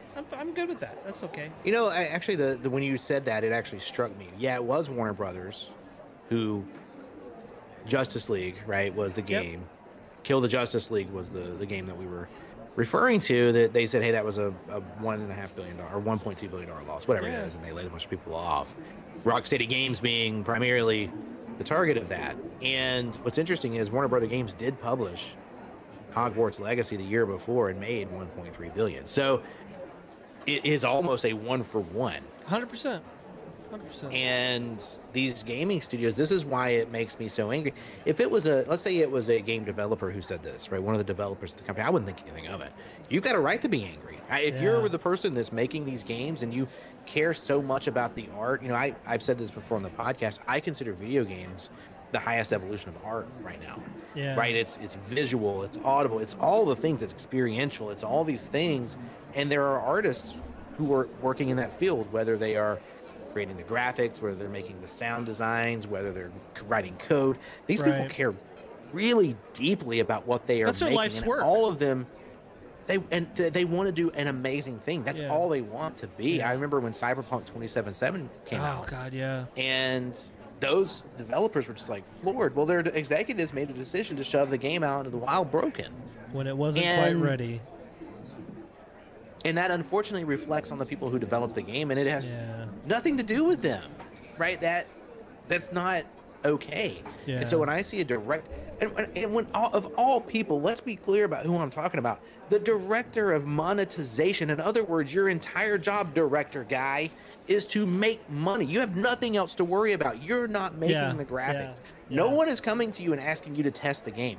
No one Yeah. is making sure that the code runs efficient. You're not part of that process. The Yeah. only thing you do is strategize about, here's how I think we can make more money. And you are losing so much money that you're letting go of the people who are good at their jobs. yep. And there you sit. Yep. There you sit pontificating on LinkedIn to tell people that gamers are Yeah. non-decent humans. And I will say that gamers do have a problem when they talk negatively about a product or whatever, because they will say, "Oh, the devs are garbage. The 100%. the developer of this game is crap." And I promise you, 9 times out of I would almost say 9.9 times out of 10, it's not the dev's fault. When there's an issue in a game, it's not the dev's fault, because I promise you, the devs, most game developers, the actual devs, the guys writing code, the guys finding problems and fixing them, those guys are working like 16, 18 hours a day, Monday through Sunday. Like, you guys have no idea how hard developers and code writers work. Like, it is, they don't get paid nearly enough for the work that they put in. It is almost always the boardroom jackasses that make these decisions, that push product forward or push product the way it does when it may not even be finished. And the perfect example of that is like Helldivers 2, where you had the CEO openly admitted on social media. That CEO is gone now, unfortunately, but that's the CEO at the time admitted we may have missed the mark on X, Y, and Z, so we're going to roll these things back and try to change this or whatever the case be, because this is what the community wants, right? That's honestly how the top should work. They should see all this feedback and respond to it appropriately, not sit there and lash out at who your product is aimed at. Like, and that's why I say, like, most gamers don't think about that, because devs, they just, you know, the boardroom guy is a dev to them. They don't necessarily know the difference, you know what I mean? So I get kind of critical of people when they talk about that stuff, because I've known some of the devs that have been like, some of those guys and gals, man, are like, I just got done working a 16 or 18 hour day and I'm exhausted, and they went home to take a nap to come back and do it again. Like, try to make the deadlines fit that are given to them and make the best product that they can. That is really the unfortunate reality of it. Is, you know, history is littered with men who made a fortune off of a business they did not understand. Yeah. So gaming is just the latest, but music, you know, I'm passionate about the music industry. Record label executives were very rarely musicians or even honestly aficionados of music, right? So that ruined the music industry. And now you get cookie cutter pop songs all day, every day, and that's all everybody ever hears about. Now, that is the exact thing that's happening in gaming. And I don't want to see gaming turn into some homogenized industry where we get the 7th and 8th and 9th and 10th Call of Duty. And it's literally just, because that's what's happening, right? When was the last time Activision released something worth note?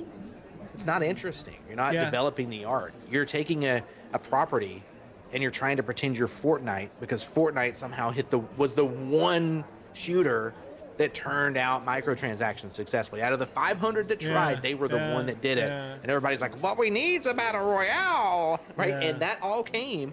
There's not a single engineer that sat down and said, you know what I'm going to do is copy those guys. None of the devs did that.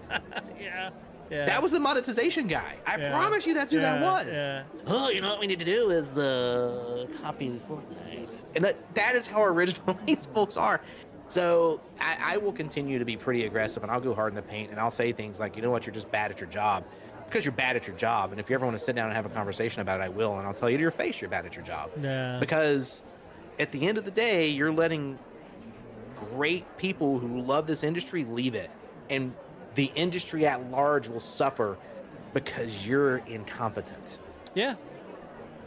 And by the way, That's you should probably take it as a note of thought with how passionate your gamer community is about your product. You should probably take note, not bash them, because if they're talking shit about your product, that means that they're kind of invested in your product. You know, that's good, dude. So, okay, Happa, stop. You're going to repeat this, because so few people, the greatest sin is apathy. 100%. Right? Not caring is your greatest fear, is someone just doesn't even care about your game. Because if they're not talking about you, they don't give a shit. If they're not talking about your product, then you probably shouldn't take that necessarily as a success. If your community is raging on social media, on Discord, on your forums, or whatever, about your product, about wanting this or not liking that, the last thing you should do is lash out at them, because that means that they have buy-in. They have buy-in on your product. They want you to be successful. They just don't agree with the direction you're going. And the worst thing you could sit there and say is, well, the gamers just don't get it. The gamers just don't get it. It's like, okay, well, again, going back to my original analogy, if you make a shit-flavored Pepsi and people don't like it, it's not the people drinking your product that are the problem. Like, you know? Yeah, new Coke wasn't the market's issue. Right. Like, come on, guys. Like, and the worst take that you could have on it publicly, digitally, is that, oh, well, the people are the problem. They should just do better. They should do better. Like, come on, man. Like, you know, and I'm sure that what's his ass, I only care about money, is a nice guy. I'm sure he is. He probably had a rough day or something, and he said something he regrets, even though he won't admit it. But at the end of the day, if you're promoting a product, the worst thing you could do is shit talk the people, or the people that your product is aimed at. It just shouldn't be a thing. Like, come on, man. You know.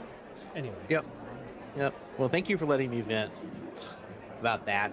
When you sent that article, session. I could not believe what I read. Like, I just couldn't believe it. I had to read it, and I had looked it up in other articles to see if it was real, because I was just like, there's no way. Like you said, empathy should be there if you're in an industry, right? Like, anyway. Should be. Sorry. So we're going to get to, we're going to run through now our kind of standards at the end. This is actually one of my favorite parts of every podcast. And if people have never joined us before, at the end of every podcast, we go through a series of questions just about kind of what's going on in our lives and some of the things we're seeing. And the first one is always one of my favorites, where I ask Happa, what are you watching, man? What's getting in your eyeballs lately? I've been putting this show off because Rita doesn't like watching scary movies typically. And A Quiet Place has been on my, radar as I want to watch this. I want to watch this show. There are now 3 of them out there. It has already been confirmed. A Quiet Place Part 3 is coming. Oh, Lord.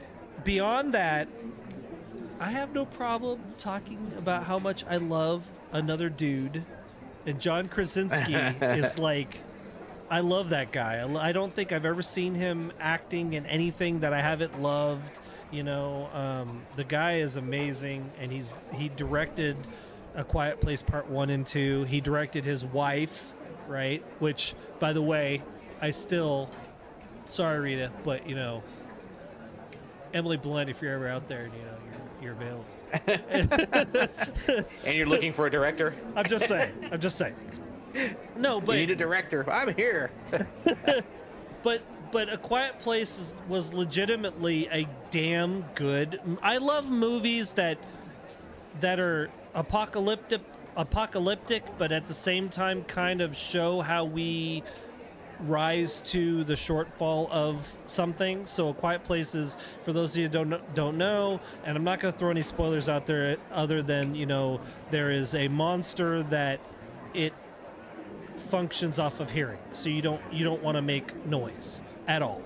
And that is obviously a huge challenge because we are a noise-based society. Everything from, you know, you might get annoyed at how loud your partner eats sitting next to you to whatever the case may be. Everything makes noise, right? So that movie was fantastic. It's only about an hour and a half long. You could see it on... I think we watched the first one on Amazon because it used to be on Netflix, but they pulled it to put A Quiet Place Part 2 on there. Quiet Place Part 2 is on Netflix. You can go see that, as well as Day One is also on Netflix, I think, right now. Great movies. I think they're fantastic. Worth the watch. I love any kind of movie that also delves into the psychology of how people will function when things fall apart. Just because I'm a people person, I like kind of observing that. So that's the first 2 things. Rings of Power Season 2. I'm also a huge fan of origin stories. I love seeing how things start. Rings of Power got a lot of crap because they broke off from Lord of the Rings pretty significantly. You know, the elves aren't quite as powerful as you see them in the movies or in the books. What was her name? Rita can correct me, say what her Galadriel. name. Yeah, she is supposed to be. Elves are supposed to be towering, majestic individuals, and Galadriel in the show is like 5'3". It's like, what? That makes absolutely no sense. I mean, that's a little more my speed. Right, but if you can look past that, it's a great story, and it shows a lot of origins of Gandalf and what have you. But the next two shows, let's talk about Slow Horses. I have been saying this, I think, since like our second or third episode of this podcast. If you don't have Apple TV as a streaming service, I don't think there's another streaming service that outdoes shows like Apple TV. It's not even close. No. It really is not. These days, it's not close. Netflix reported they beat their projections, right, with more subscribers really? this last quarter, and so like their stock went up like to 11% in one day. So it's like a big deal to them. But I was talking to someone about it, and I don't care. Yeah. Netflix is not making great content. Yeah. They're just not. Stranger Things is the only real content they still own. It's great they can't get it out the door. But you look over at Apple TV, and it's just banger show after banger show. after banger. Yeah, it's yeah. so good. Yeah. And Slow Horses, look. Oh my Slow Horses God. is If you like spy thrillers, done deal. Slow Horses is gonna freaking knock you out of your socks. Sci-fi, I mean, the Silo season, the new season of Silo is coming out November 15th. I can't wait. I'm telling you, if you like sci-fi, for those of you out there globally, because Kingston, Jamaica, we know you're out there, we know you're listening. We know you'll watch it in Kingston, Jamaica. We know it. Look, Apple TV is $11 a month. I would, if I had to choose between Netflix and Apple TV, I would cancel Netflix today, because Apple TV has that many good shows. You have so many shows on Apple TV. I don't think you would run out of shows to freaking binge watch, honestly. Like, it's insane. The production value is great. The actors they got, I mean, come on. Gary Oldman, come on. Gary Oldman in that show, the show is exquisitely acted across the board. Yes. And it's well directed. It is incredibly well shot, right? It's in London, and London is just as much of a character in that show as any of the humans. Yeah. It is a gorgeous show.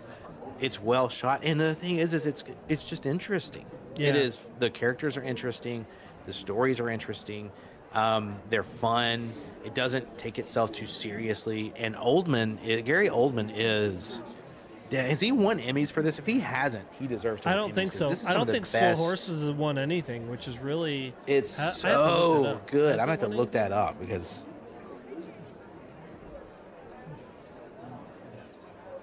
Satellite Award for Best Actor in a Series, British Academy Television Craft Award, so they haven't won any of the major awards, which is crazy.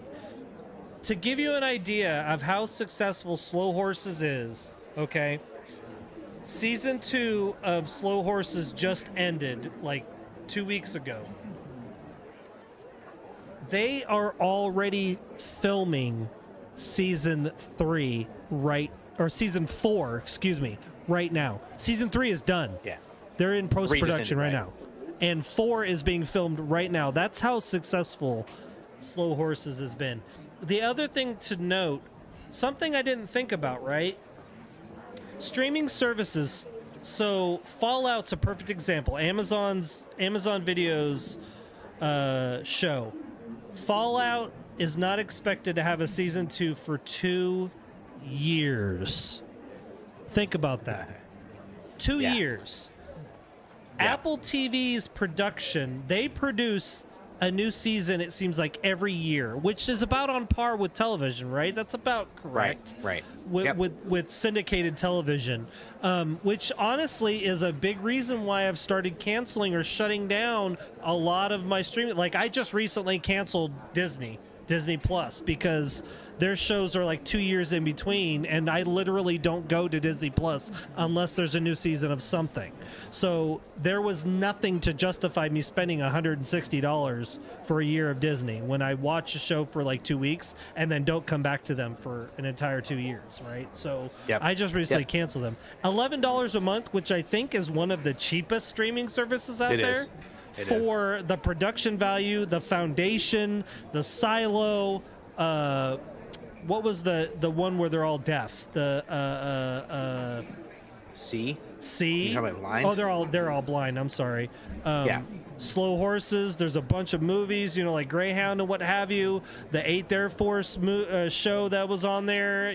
There's just so much to watch on Apple TV. Like, come on, man. I have never been. It really is. For those of you out there, I'm not an iCrap person. Like hence why I call them iCrap. Why are you hating? Like I don't like Apple. I don't like them at all. But I'm telling you, for their streaming services, holy crap, their shows are great. Anyway, Slow Horse. They really. I was talking to someone, and it was Apple. So let's talk about what these companies own, right? And let's say you were an investor and you were trying to decide which streaming service do I care about. Well, what company, and I'll just ask you this, what company owns the most intellectual property from an entertainment standpoint? There's only one out there that really gets the conversation, and that's Disney. Yeah. Right, it's just there's like no two ways labels. about it. You mean full-on labels. Yeah, they own Marvel, they own Star Wars, so they've spent all these years, all the actual Disney stuff. They own this stuff. So those things will make money for years to come because they own them and people are interested in them and the stories or whatever. So when you ask about what does Netflix own, well, there's not a lot of things that they've stuck with, and the reason they cancel it after the first season or second season, and you don't get an investment. So many amazing shows that they just decided, nah, we're just not going to do it. Yeah. And it's the same thing that we were talking about gaming, where some executive makes a decision, I'm going to cancel this show after 2 seasons. The exception being really Stranger Things. Apple seems to be on a track to actually own really good content. And they're not canceling, unlike Netflix, they're not canceling a series after 2 seasons. And you get the 3rd season and the 4th season. And if you ever go back and watch your favorite shows, watch the first season. It's not X-Files as an example. We're working our way back through that after you and I talked about it. The first 2 seasons of X-Files, I mean, they're not bad. But they are nowhere near what season 6 and season 7 turned into. Like these shows need a little bit of time to develop and the actors to work it out and everything. And so when you're canceling a show after the first season or the second season, you're really doing a disservice to the show itself. And then you never finish the story. And Netflix burned me so many times on that, and Apple has yet to do that, right? And Outer Range is an example, right? Amazon just canceled Outer Range. I'm like, I just got into it. Yeah. It was a great show. Yeah. And I'm like, okay, so you canceled it, but I want to see the rest of it. I'll never know the story. And I'm like, that was a very interesting story. Yeah, if you ever want to watch a show and be completely frustrated at the end of it to know there's no more, it's Outer Range. Because Outer Range is a show that just builds and builds and builds, and you're like, I can't wait, and then you're like, oh, they canceled it. Great. Well, so that's really the point there. So would you, now that you know that you loved Outer Range, I loved Outer Range. Yeah. But you would not go recommend anyone go watch it now because it's going to be let down in the middle of a cliffhanger. Yeah. Yeah. It's the same thing with Netflix. Let's go look at Marco Polo. Marco Polo's a great example. I will go back to Marco Polo as the very first show that was canceled, and I'm like, why did you cancel it? I don't understand. The show is amazing, and I never read anything negative about it. But Netflix didn't have the viewership that I'm assuming somebody somewhere said that this is a metric we have to reach, or we're not continuing it, and they just cancel it.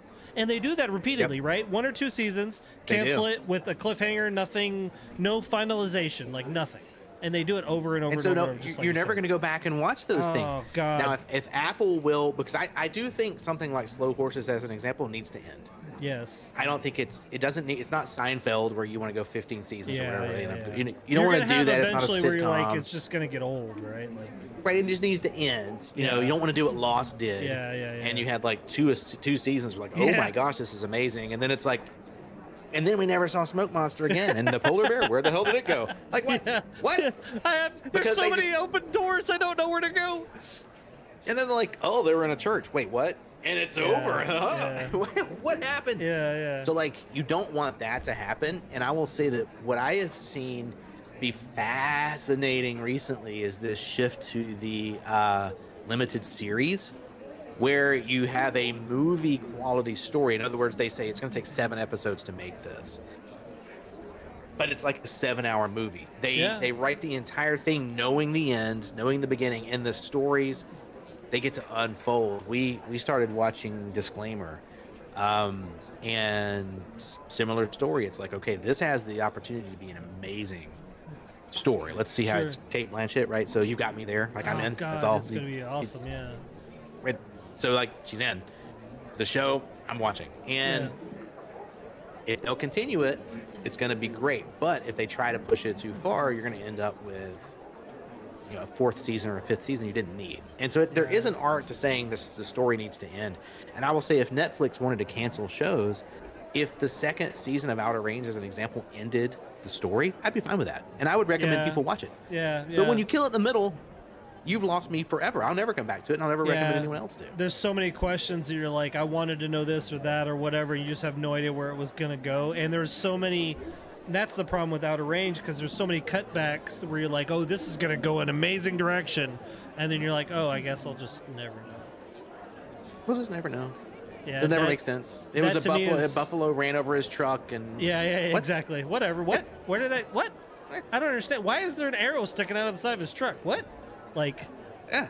yeah, Well, we'll never know. I think that's the curse of the streaming system too. Is like, because a lot of the, again, going back to that, you need to make money. This is how you make. You're not making enough money, so we're just gonna cancel you. But I think Apple has done such a great job, and I don't know the ins and outs, but it seems like they sign an actor like Gary Oldman. You're gonna do this many shows with us. Like, it seems like Kate Blanchett, or they have big name actors that are doing series of shows, and it doesn't just end. Which is honestly, I appreciate that significantly more, and it'll make me want to keep that streaming service. So, yeah, that's again. We talked more about streaming services than we did Slow Horses season 2, but Slow Horse season 2, season 1 is great. I mean, it's a lot of laughs, Gary Oldman. Look, man, the dude played Churchill. He played, he's played in sci-fi. He's played in everything you can think of. The range of acting that Gary Oldman has, I don't care what you say, what he's in, I probably will enjoy it. And I don't think I've been disappointed by him at all in anything. And there's been roles where I've been like, man, like, I don't know. And he plays just this dirty, gritty, farting in front of people, smelly guy, and he sells it so well. Like, he does. I wouldn't be surprised if he gets shit publicly because of that, honestly. There's a moment in this latest season where his counterpart drives up in her Range Rover, and she's talking to him, and he's like, you want me to get in the car? And she's like, no, I just had it cleaned. So like, yeah, and she doesn't mean that as an affront, but that's how gross his character really is.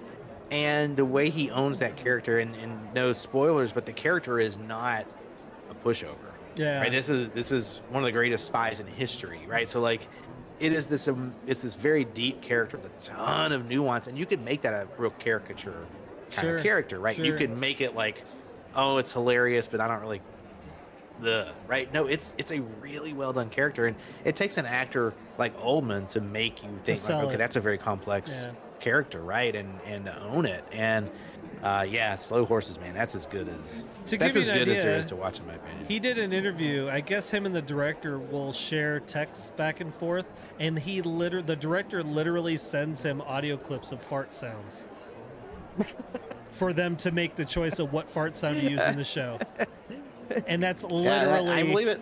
I mean, that's literally the level of grittiness, and it's hilarious. Some of the scenes, you have to laugh, like, you can't not laugh because of just how he acts. 100%. Yeah. And there is no, what's interesting? I was thinking about this. The music is amazing. So just start there. Oh God, the music is soundtrack amazing in that show. amazing.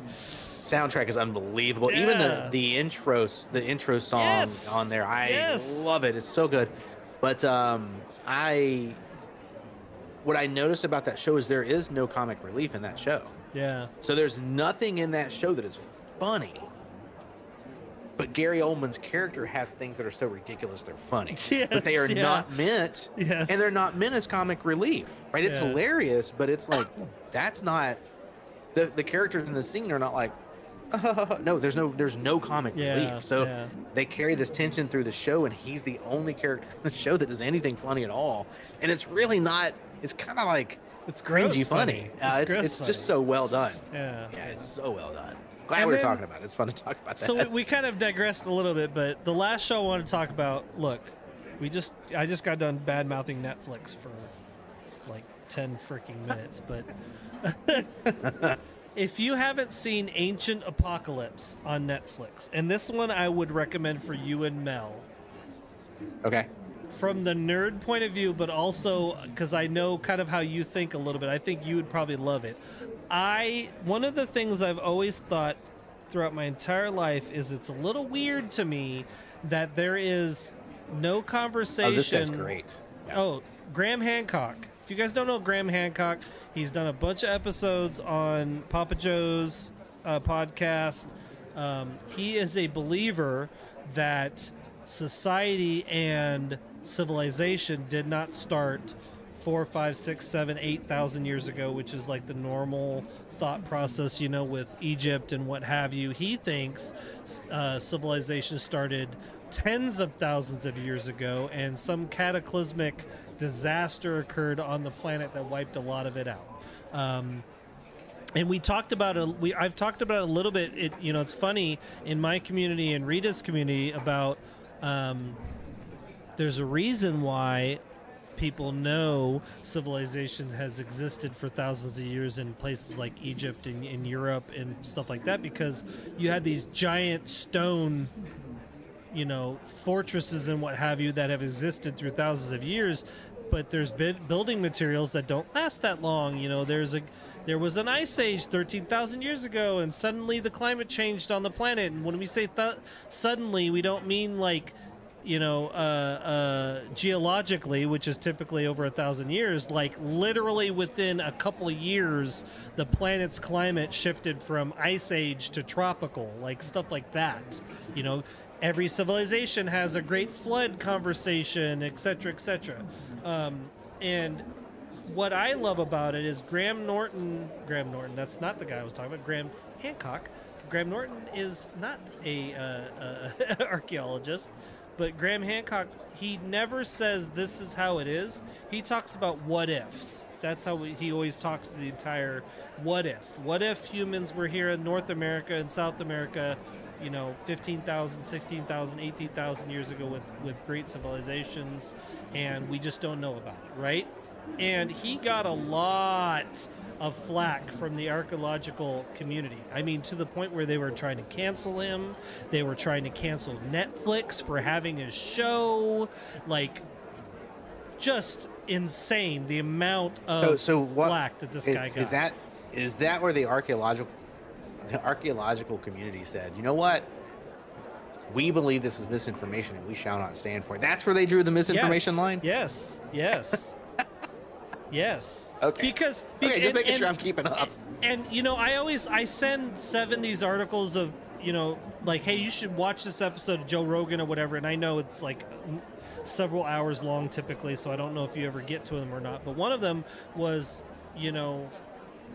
he had Graham Hancock on before when his show really took off, and then there was a archaeologist that actually talked shit about him and called out a lot of his theories on social media. So one of the very few times that Joe Rogan ever responded to somebody on social media, he responded to this archaeologist, said, look, if you come on my show, I'll let you do a debate one-on-one with him on my show. He came to the show, and it just turned out to be just this. This guy was so set in his ways, there was absolutely it wasn't a debate. Like, it just ended up being you're wrong, you're wrong, you're wrong, you're wrong. I don't care what the evidence says, you're wrong, you're wrong, you're wrong. And one of the things that Graham Hancock talks about is we're scientists.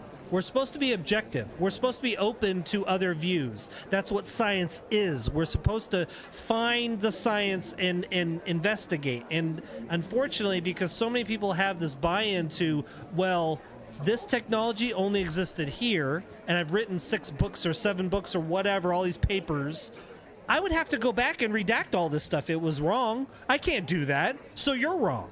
And that's what it ended up being. And what's crazy is the science is starting to open up more and more and more to back up this guy's view. And it's crazy, some of the stuff that we're starting to see, because we're starting to see LiDAR mapping of South America, right? Where turns out there's whole cities in South America under the forest that we didn't even know were there. And he talks about how the conquistadors arrived in the Amazon and talked about these thriving metropolis with, like, literally, they think millions of people in South America, right? They left, went back to Europe, came back only 100 years later, and they had all vanished. Like, completely vanished. And the forest had completely enveloped the cities, and they couldn't find these cities. Well, guess what? I hate to say it, but what did the Europeans bring to South America that South Americans probably didn't have any defense against? Disease, which supposedly, and they think, wiped out. They think as many as 20 to 25 million people lived in South America at the same time that Europe was barely coming out of the Dark Ages. Like, that is just an insane thought process, right? Anyway, if you like a show that shows a lot of really cool findings, like there's findings of whole towns in North America that they don't know how they existed there. There's findings like in places like Ohio, like there's thousands and thousands of years back. Like, it's just crazy. A buddy of mine's golf club is being moved because they found some stuff in Ohio on his golf course, and it's nuts. Country club is like, we gotta leave. Yeah, absolutely. But it really is. It's on Netflix. Cool. It's a show where Netflix actually got it right, and they probably are backing him because of the amount of, even negative, publicity is good publicity in their opinion because they're getting views, right? But, I mean, Graham Hancock, the way he talks about everything in history is just a what if. He doesn't say this is how it is, which is a lot of archaeologists do. And he just likes posing the question to try to get people to think, which is how science is supposed to be, right? So, anyway, yeah. Great show. Well, that one sounds fun. Yeah, it is. That's a great show. That does sound fun. To check that one out for sure. So what you hearing? What you listening to, sir? So, it's interesting. I mentioned this on the podcast when you asked me what I'm listening to. I do every Friday a playlist of new albums that have come out. And I'm going to mention one that came out, which is Motorhead. And it was demos.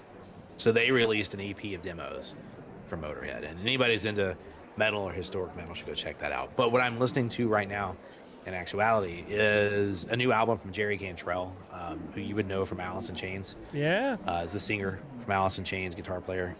Alice in Chains famously had two singers, which is where their unique sound came from. But he released an album, and it's worth checking out. And then also an album from a band called Japan Droids. And I was like, oh, this is great. I'd heard of them before. I kind of like their stuff. I'm going to check out this album. And I found out that in listening to this new album from Japan Droids that apparently they broke up. They were booked at the Shaky Knees Festival in Atlanta. I didn't get to go over. Crazy. They didn't show up for the Shaky Knees Festival in Atlanta, and instead, posted the message like, we're not doing stuff no more. And so they decided, Jesus, we're not doing stuff no more. And it was like one of the band members apparently was like, it went from, we're going to be unable to do this festival to someone saying, I don't think I want to tour anymore. I don't want to do whatever. So they went ahead and released the album, and it's actually fairly good, and people should check it out for sure. So yeah, Jerry Cantrell, if you're a fan of 90s grunge, alternative rock, and you like that sound, Jerry Cantrell was a huge part of that scene. I'll never forget the first time I heard Alice in Chains. I was riding around in my truck, and I was like, what is this, right? Like, what is this sound? And so Jerry Cantrell and Japan Droids is what I'm looking at right now. Bon Iver had an EP come out. If you like him, some good stuff. Bare Hands, if you like some easier listening stuff. So, but I would recommend Jerry Cantrell and Japan Droids. So that would be where I would go right now. I'll add those So to my what you list. playing, Happa? We've been waiting all Oh podcast. man. Oh man. Now I know what you're playing, but tell the good people of Kingston, Jamaica, what you've been playing, Happa. Let me go back to what I was playing. I was waiting on the major update that just happened the other day. First of all, Space Marine 2. Okay. Very rarely do I ever honestly complete a campaign for a game that tells a story. I loved the original Space Marine. The original Space Marine had a really cool campaign, an in-depth story about a specific character who bucked the rule and bucked like how they're supposed to be and everything to try to go more in depth to uncover issues in like a hierarchical leadership, and it was just an amazing story. But it ended at a cliffhanger. Fast forward like almost 10 years. I think it's been 10 years. Space Marine 2 continues that story, way better graphics. That campaign was phenomenal. Like, I cannot begin to explain to you how cool, like I told you at the beginning, about midway through this podcast, I love origin stories. This breaks into that. It talks about why a character is a certain way, etc., etc. The action is fantastic. The graphics are amazing. Customizations. It's just an all-around great game. If you haven't played Space Marine 2, I highly recommend Space Marine 2. You can play it by yourself. There is separate PvE co-op operations you could do. You can matchmake with randos or get in with your friends. It's just a damn good game. Soundtrack is freaking phenomenal. The sound effects, everything. Just, I have nothing bad to say at all about it. Now, rewind back to 2021. Amazon Gaming, who I didn't even know released games, was gonna release an MMORPG called New World. This was another game like Skull and Bones that I got super excited for because of everything I read about New World, what their intention was gonna be. And if you guys have been listening to us for any amount of time, Seven and I used to play EVE Online. And EVE Online was an MMORPG that you could you'd log on and, okay, it's Monday evening. I'm going to play some laid back games. We're going to have some fun, play with some friends. Holy shit, it's Thursday. Like, what happened? Like, what happened where did the time go? Yes. New World was gonna be that, and it was at the tail end of lockdown, but it was still, we still weren't going out much, so I had high hopes for New World because I wanted kind of a World of Warcrafty game where you could be a paladin or you could be a tank or you could be a healer or a DPS, whatever, but better graphics. So I got in on that. At the time I was streaming a lot more. I was into their streamer program I joined in. You get Twitch drops, blah, blah, blah, blah, blah. All in. Game launched, and holy crap. The first day of game launches was like 3, 4, 5 hour queue times just to get in the game. So much so that later on, Amazon Gaming released a title that you could put in your little bio that was called The Stoic. And that title was for those people that were able to get in and play during the launch of the game. Because the queue times were so insane. I have that title because I'm an idiot and stayed in queue for that long. And I think we played, like Rita and I and a group of folks from the Dad's Hideout group that I've been a part of for years and years and years. I think, well over a decade at this point. We played that game for almost, I think, about 1,500 hours, about 1,400 hours total, which is an insane amount of time, right? But that was, again, during, we were coming out of lockdown or whatever, so I was on there all day, every day, all night playing that game like crazy. But game crashes were regular. The grind for any kind of crafting or trades were insane. You had to do just chop down literally, and I actually mean literally, thousands of trees just to get to a level where you needed to be, et cetera, et cetera. Like, and it got to the point where the bugs were so much, the grind was so much, people just stopped playing. At the height of launch of New World, they had like 1 million people concurrently, globally. And I actually pulled this up to kind of have a discussion about it. But October 2021, their global concurrent was 913,000. Okay? The following month, because they had a big patch, it was like a holiday patch that introduced an insane amount of bugs to the game, crashes, people not able to get in. That concurrent dropped to 357,000. Wow. The following month, that's December, when the holiday event was full swing, that dropped even more, down to 145,000. And the number kept dropping and dropping and dropping. So at that point, I had shelved New World. I didn't think about it at all. It was probably because gamers are non-decent humans.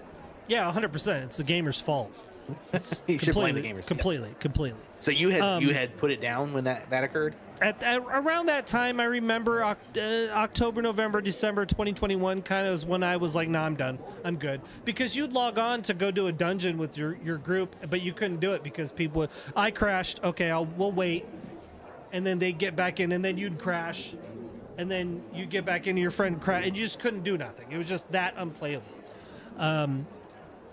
So, and then like we talked about, if you're not able to keep the attention of a gamer, there's so many other games out there, right? They're just going to move on. Oh yeah, it's too competitive, sure. Right, and that's what happened. I moved on. I didn't keep playing New World.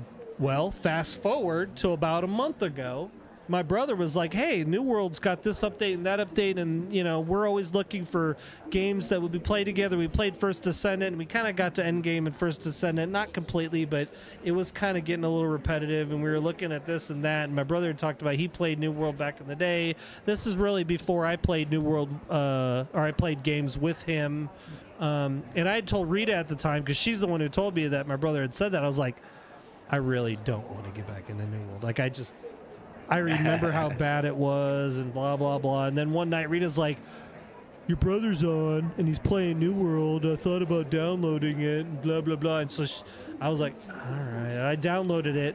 And then here we are. Oh, and I haven't spoken to you in a month. There were times that game ate you. There were times where I looked at the clock and was like, it is 3 o'clock in the morning. Yeah. And I don't remember the last time I played at 3 o'clock in the morning. So coming back to it, right, as someone, I played New World a little bit. Coming back to it, what is so compelling now about it that you're enjoying? So my biggest thing, and I've talked about this the whole time, is I'm a cooperative or social gamer. So if you have a game, and I always talk about Eve because it's perfect. Eve is perfect. If you have a group of players that you play with, and they could fit a specific role, that social gaming experience is huge. And this game's the same way. And Rita and I had played so much New World. We had tasks in our company at the time, like this player did jewelry, this player did cooking, this player did I did furniture, I did weapons and armor making, so we split up tasks, and so you interacted that way. Like people would go gather materials, bring them back, you'd make them armor. Like I love that aspect of a game, an MMORPG. New World has that. But I knew if I went back to New World by myself, I would get bored very quickly. Because I hate people, right? Because people are idiots, but I also love people. And if you're playing with a group of randos that you don't know how they play, you're just going to get annoyed probably quick. But I also knew, like, if my brother's playing, he's trying to be min-max guy, I can make min-max stuff. Cool, I could do that. I like crafting, I like building, I like doing that kind of thing. And someone like Rita, where is that niche? Nobody really wants to do that niche. This is the niche. I'm doing it. I'm there. And she's a healer, and that's her thing. And so it's been a great social experiment, I guess is the best way to put it. They've cleaned up almost all of the bugs. The game rarely, if ever, crashes. I'm talking like in the last month, I think the game's crashed 2, maybe 3 times, which most games crash periodically. You just can't help it, the way things are. It looks far better. They've cleaned up the story. They've actually expanded the story. That was one of the gripes I had, is the opening scene for the game is this amazing cutscene, and it looks like it's going to have this awesome, expansive story, and then when the game launched, it just ended when you landed in the world. Like, there's no story. Now there is, going back to old missions that you may have already done, there's literal cutscenes and movies and stuff that you can watch, which is fantastic. Anyway, I tell you all this because the concurrent hasn't broken 10,000 since last April. They just had a major update about a week ago where they did crossplay. They launched on console platforms, and they have a crossplay addition of that. The last 30 days, the concurrent's been over 60,000 global. Wow, good for them. Yeah, which for them is immense. The server we were on was like, I could sometimes go through some of the farming areas, getting mats and stuff, and I wouldn't run into another player. Now, you just see people running around everywhere, which to me is better because the game is live. But yeah, for a social experience and from a social gamer's standpoint, it's honestly the perfect game. Like, you can get on and do side missions for a couple hours, or you could do like I'd done in the past month and get on at 10 in the morning and you're like, oh shit, it's 3 in the morning. Like, 2 seconds later. So it's been a fantastic game. I mean, honestly, for that. So cool. Yeah, I was checking out a game came out recently called Throne and Liberty, and it's gotten a decent amount of conversation. So I checked that game out, and it reminds me, you had mentioned EVE Online, and we both played that game, and our buddy Deacon played that game, and so we've talked about even potentially picking EVE Online up at some point again. And there's reasons we don't, right? And what struck me about Throne and Liberty is it's a PvP-based MMORPG. Right. It's also an Unreal Engine, looks amazing, and it strikes me as it's basically a fantasy version of EVE. So it has the biggest issue EVE always had, it will always have, is what they call the N+1 issue. In other words, to win, I just need one more player. Yeah. And so you end up with just stacking players upon players upon players, and that's kind of what you're going to have in Throne and Liberty. And so, like, because it's PvP oriented, there will be entire areas that are locked down by a particular guild, and they have guilds who are at war and things like that.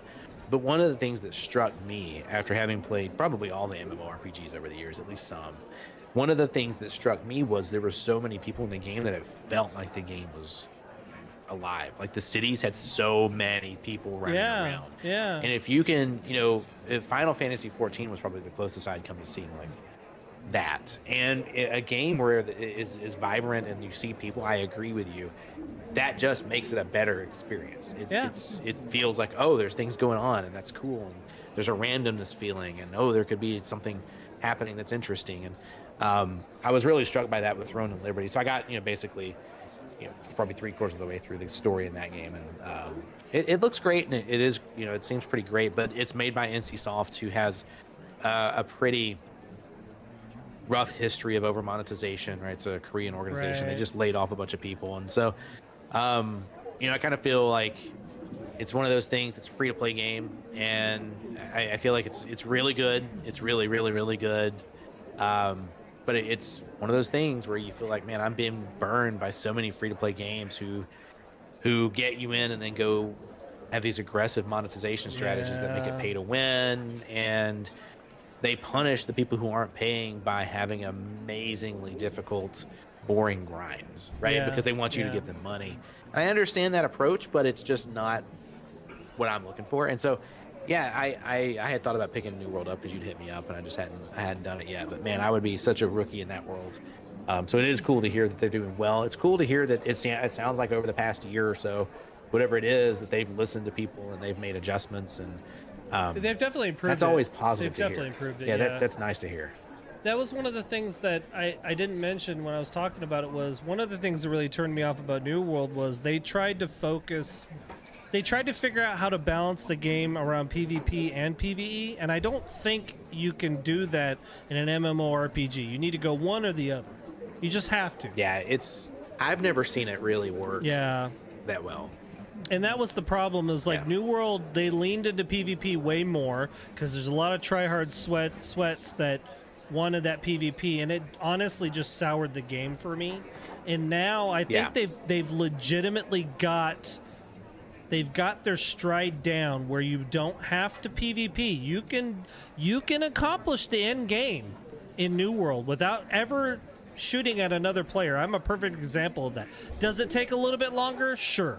But I'm also that person. I'll log on and chop down trees for 2 or 3 hours while I watch a YouTube video.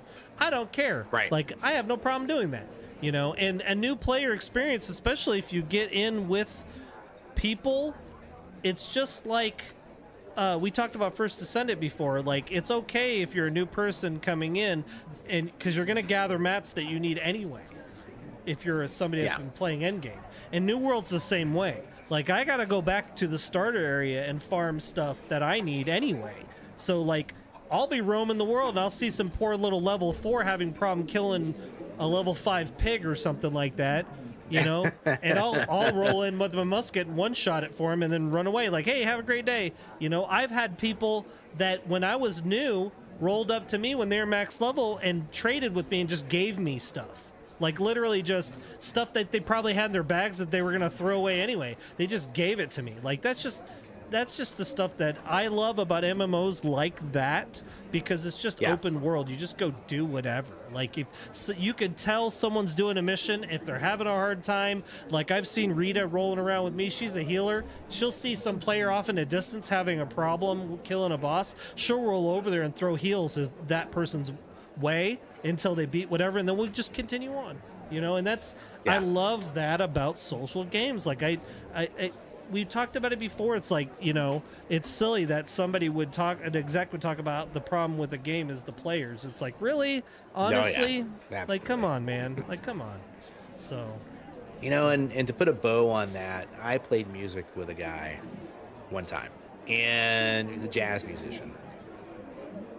How many people do you know listen to jazz? Not a whole lot. Exactly. Yeah. Exactly. And someone backstage had asked him, hey, you know, why would you choose to, he was amazing.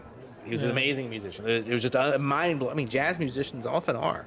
Yeah. Why would you choose, of all the things you could play, right? Why not whatever, why would you choose jazz? And this guy said, you know, the interesting thing about being a musician is that you get to pick your audience. Yeah. And I was like, you know, that has stuck with me. So that man has said, I ain't here for money, but the room's full of people I want to be around. There you go. And I am like, you know your audience at that point, at least. What an amazing viewpoint. But games are the same way. Yep. You're picking your audience. Yeah. When you build a game, you know, one of our favorite games that we played together intentionally chose to change their audience, right? Yeah. And I was not part of the target for the future audience, and I'm no longer part of that game. Yeah. So as a game company, you have the ability to choose your audience, right? Like, the way you make the game will attract a certain kind of gamers. Like, look, there's people in the fringe who are trolls and whatever. I'm not talking about that, but primarily you choose your audience. Yeah.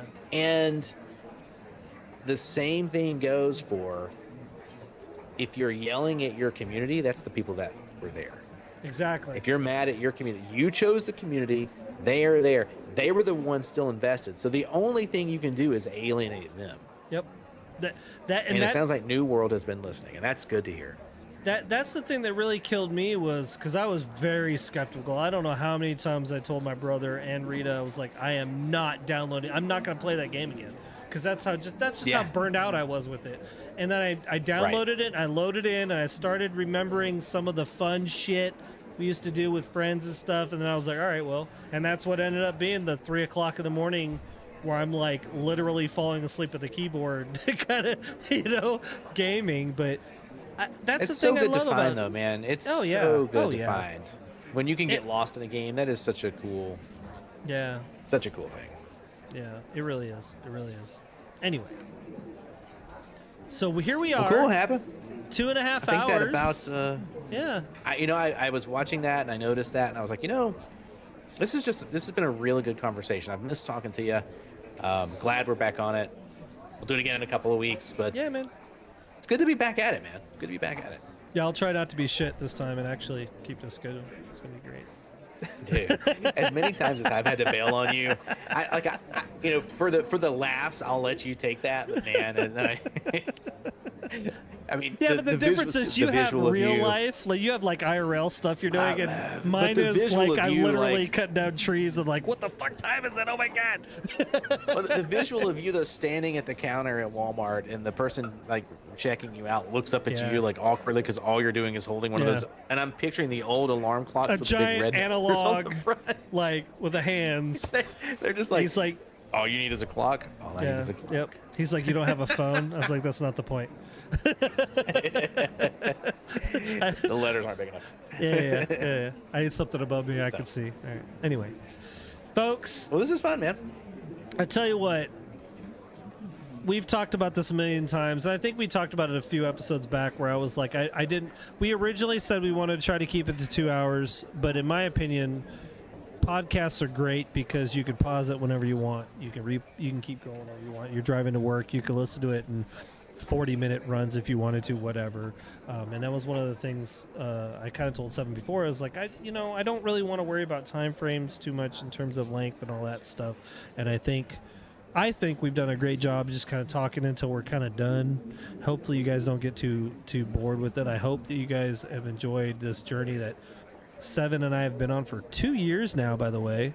2 years, yeah. 2 years. This is crazy that we've kept this going for this long. And I don't mean that in a negative light. I just mean that, here we are. We're still doing it. And I don't intend to stop. I don't want to stop. No, still kicking it, man. It's fun. Yeah, but everybody out there listening, we appreciate you guys. If you guys guys and gals, need to be inclusive.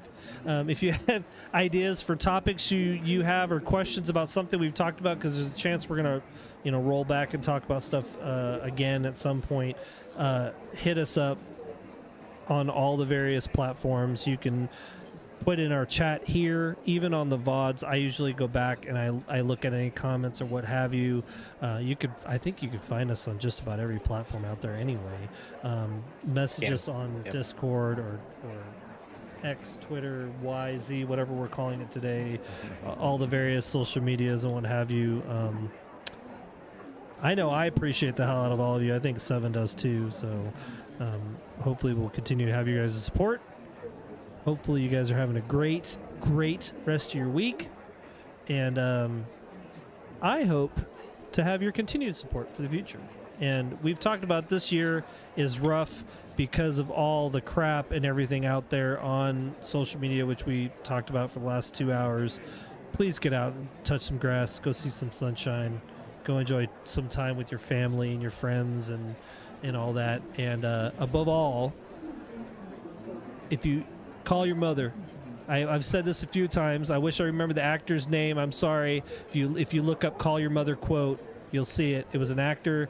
I think he got a Grammy, and he said, "Call your mother, call your father. If you have a parent alive today, give them a call. Tell them how much you appreciate them. Let them rant about their day."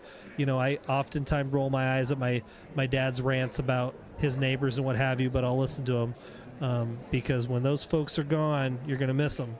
And I know I appreciate the hell of every single one of y'all. You can reach me at HAPA_FODDER or just do Hapa Fodder. You'll find me 9 times out of 10. Where can they reach you at? Yeah, S3VYN on pretty much anything. You have the habit. You and I have talked about it. We have the habit of going and making sure we at least register our names. So if you find us, I'm probably there. I will say the only ones I really look at, I do keep up with X. I don't post a lot of content on there, but I do keep up, so you can hit me there. And I'll be back streaming on Twitch soon. So I'm looking to get back there, so you can always hit me on Twitch. So those are probably the best places to hit me up. Those are the ones at least I keep up with. Yeah.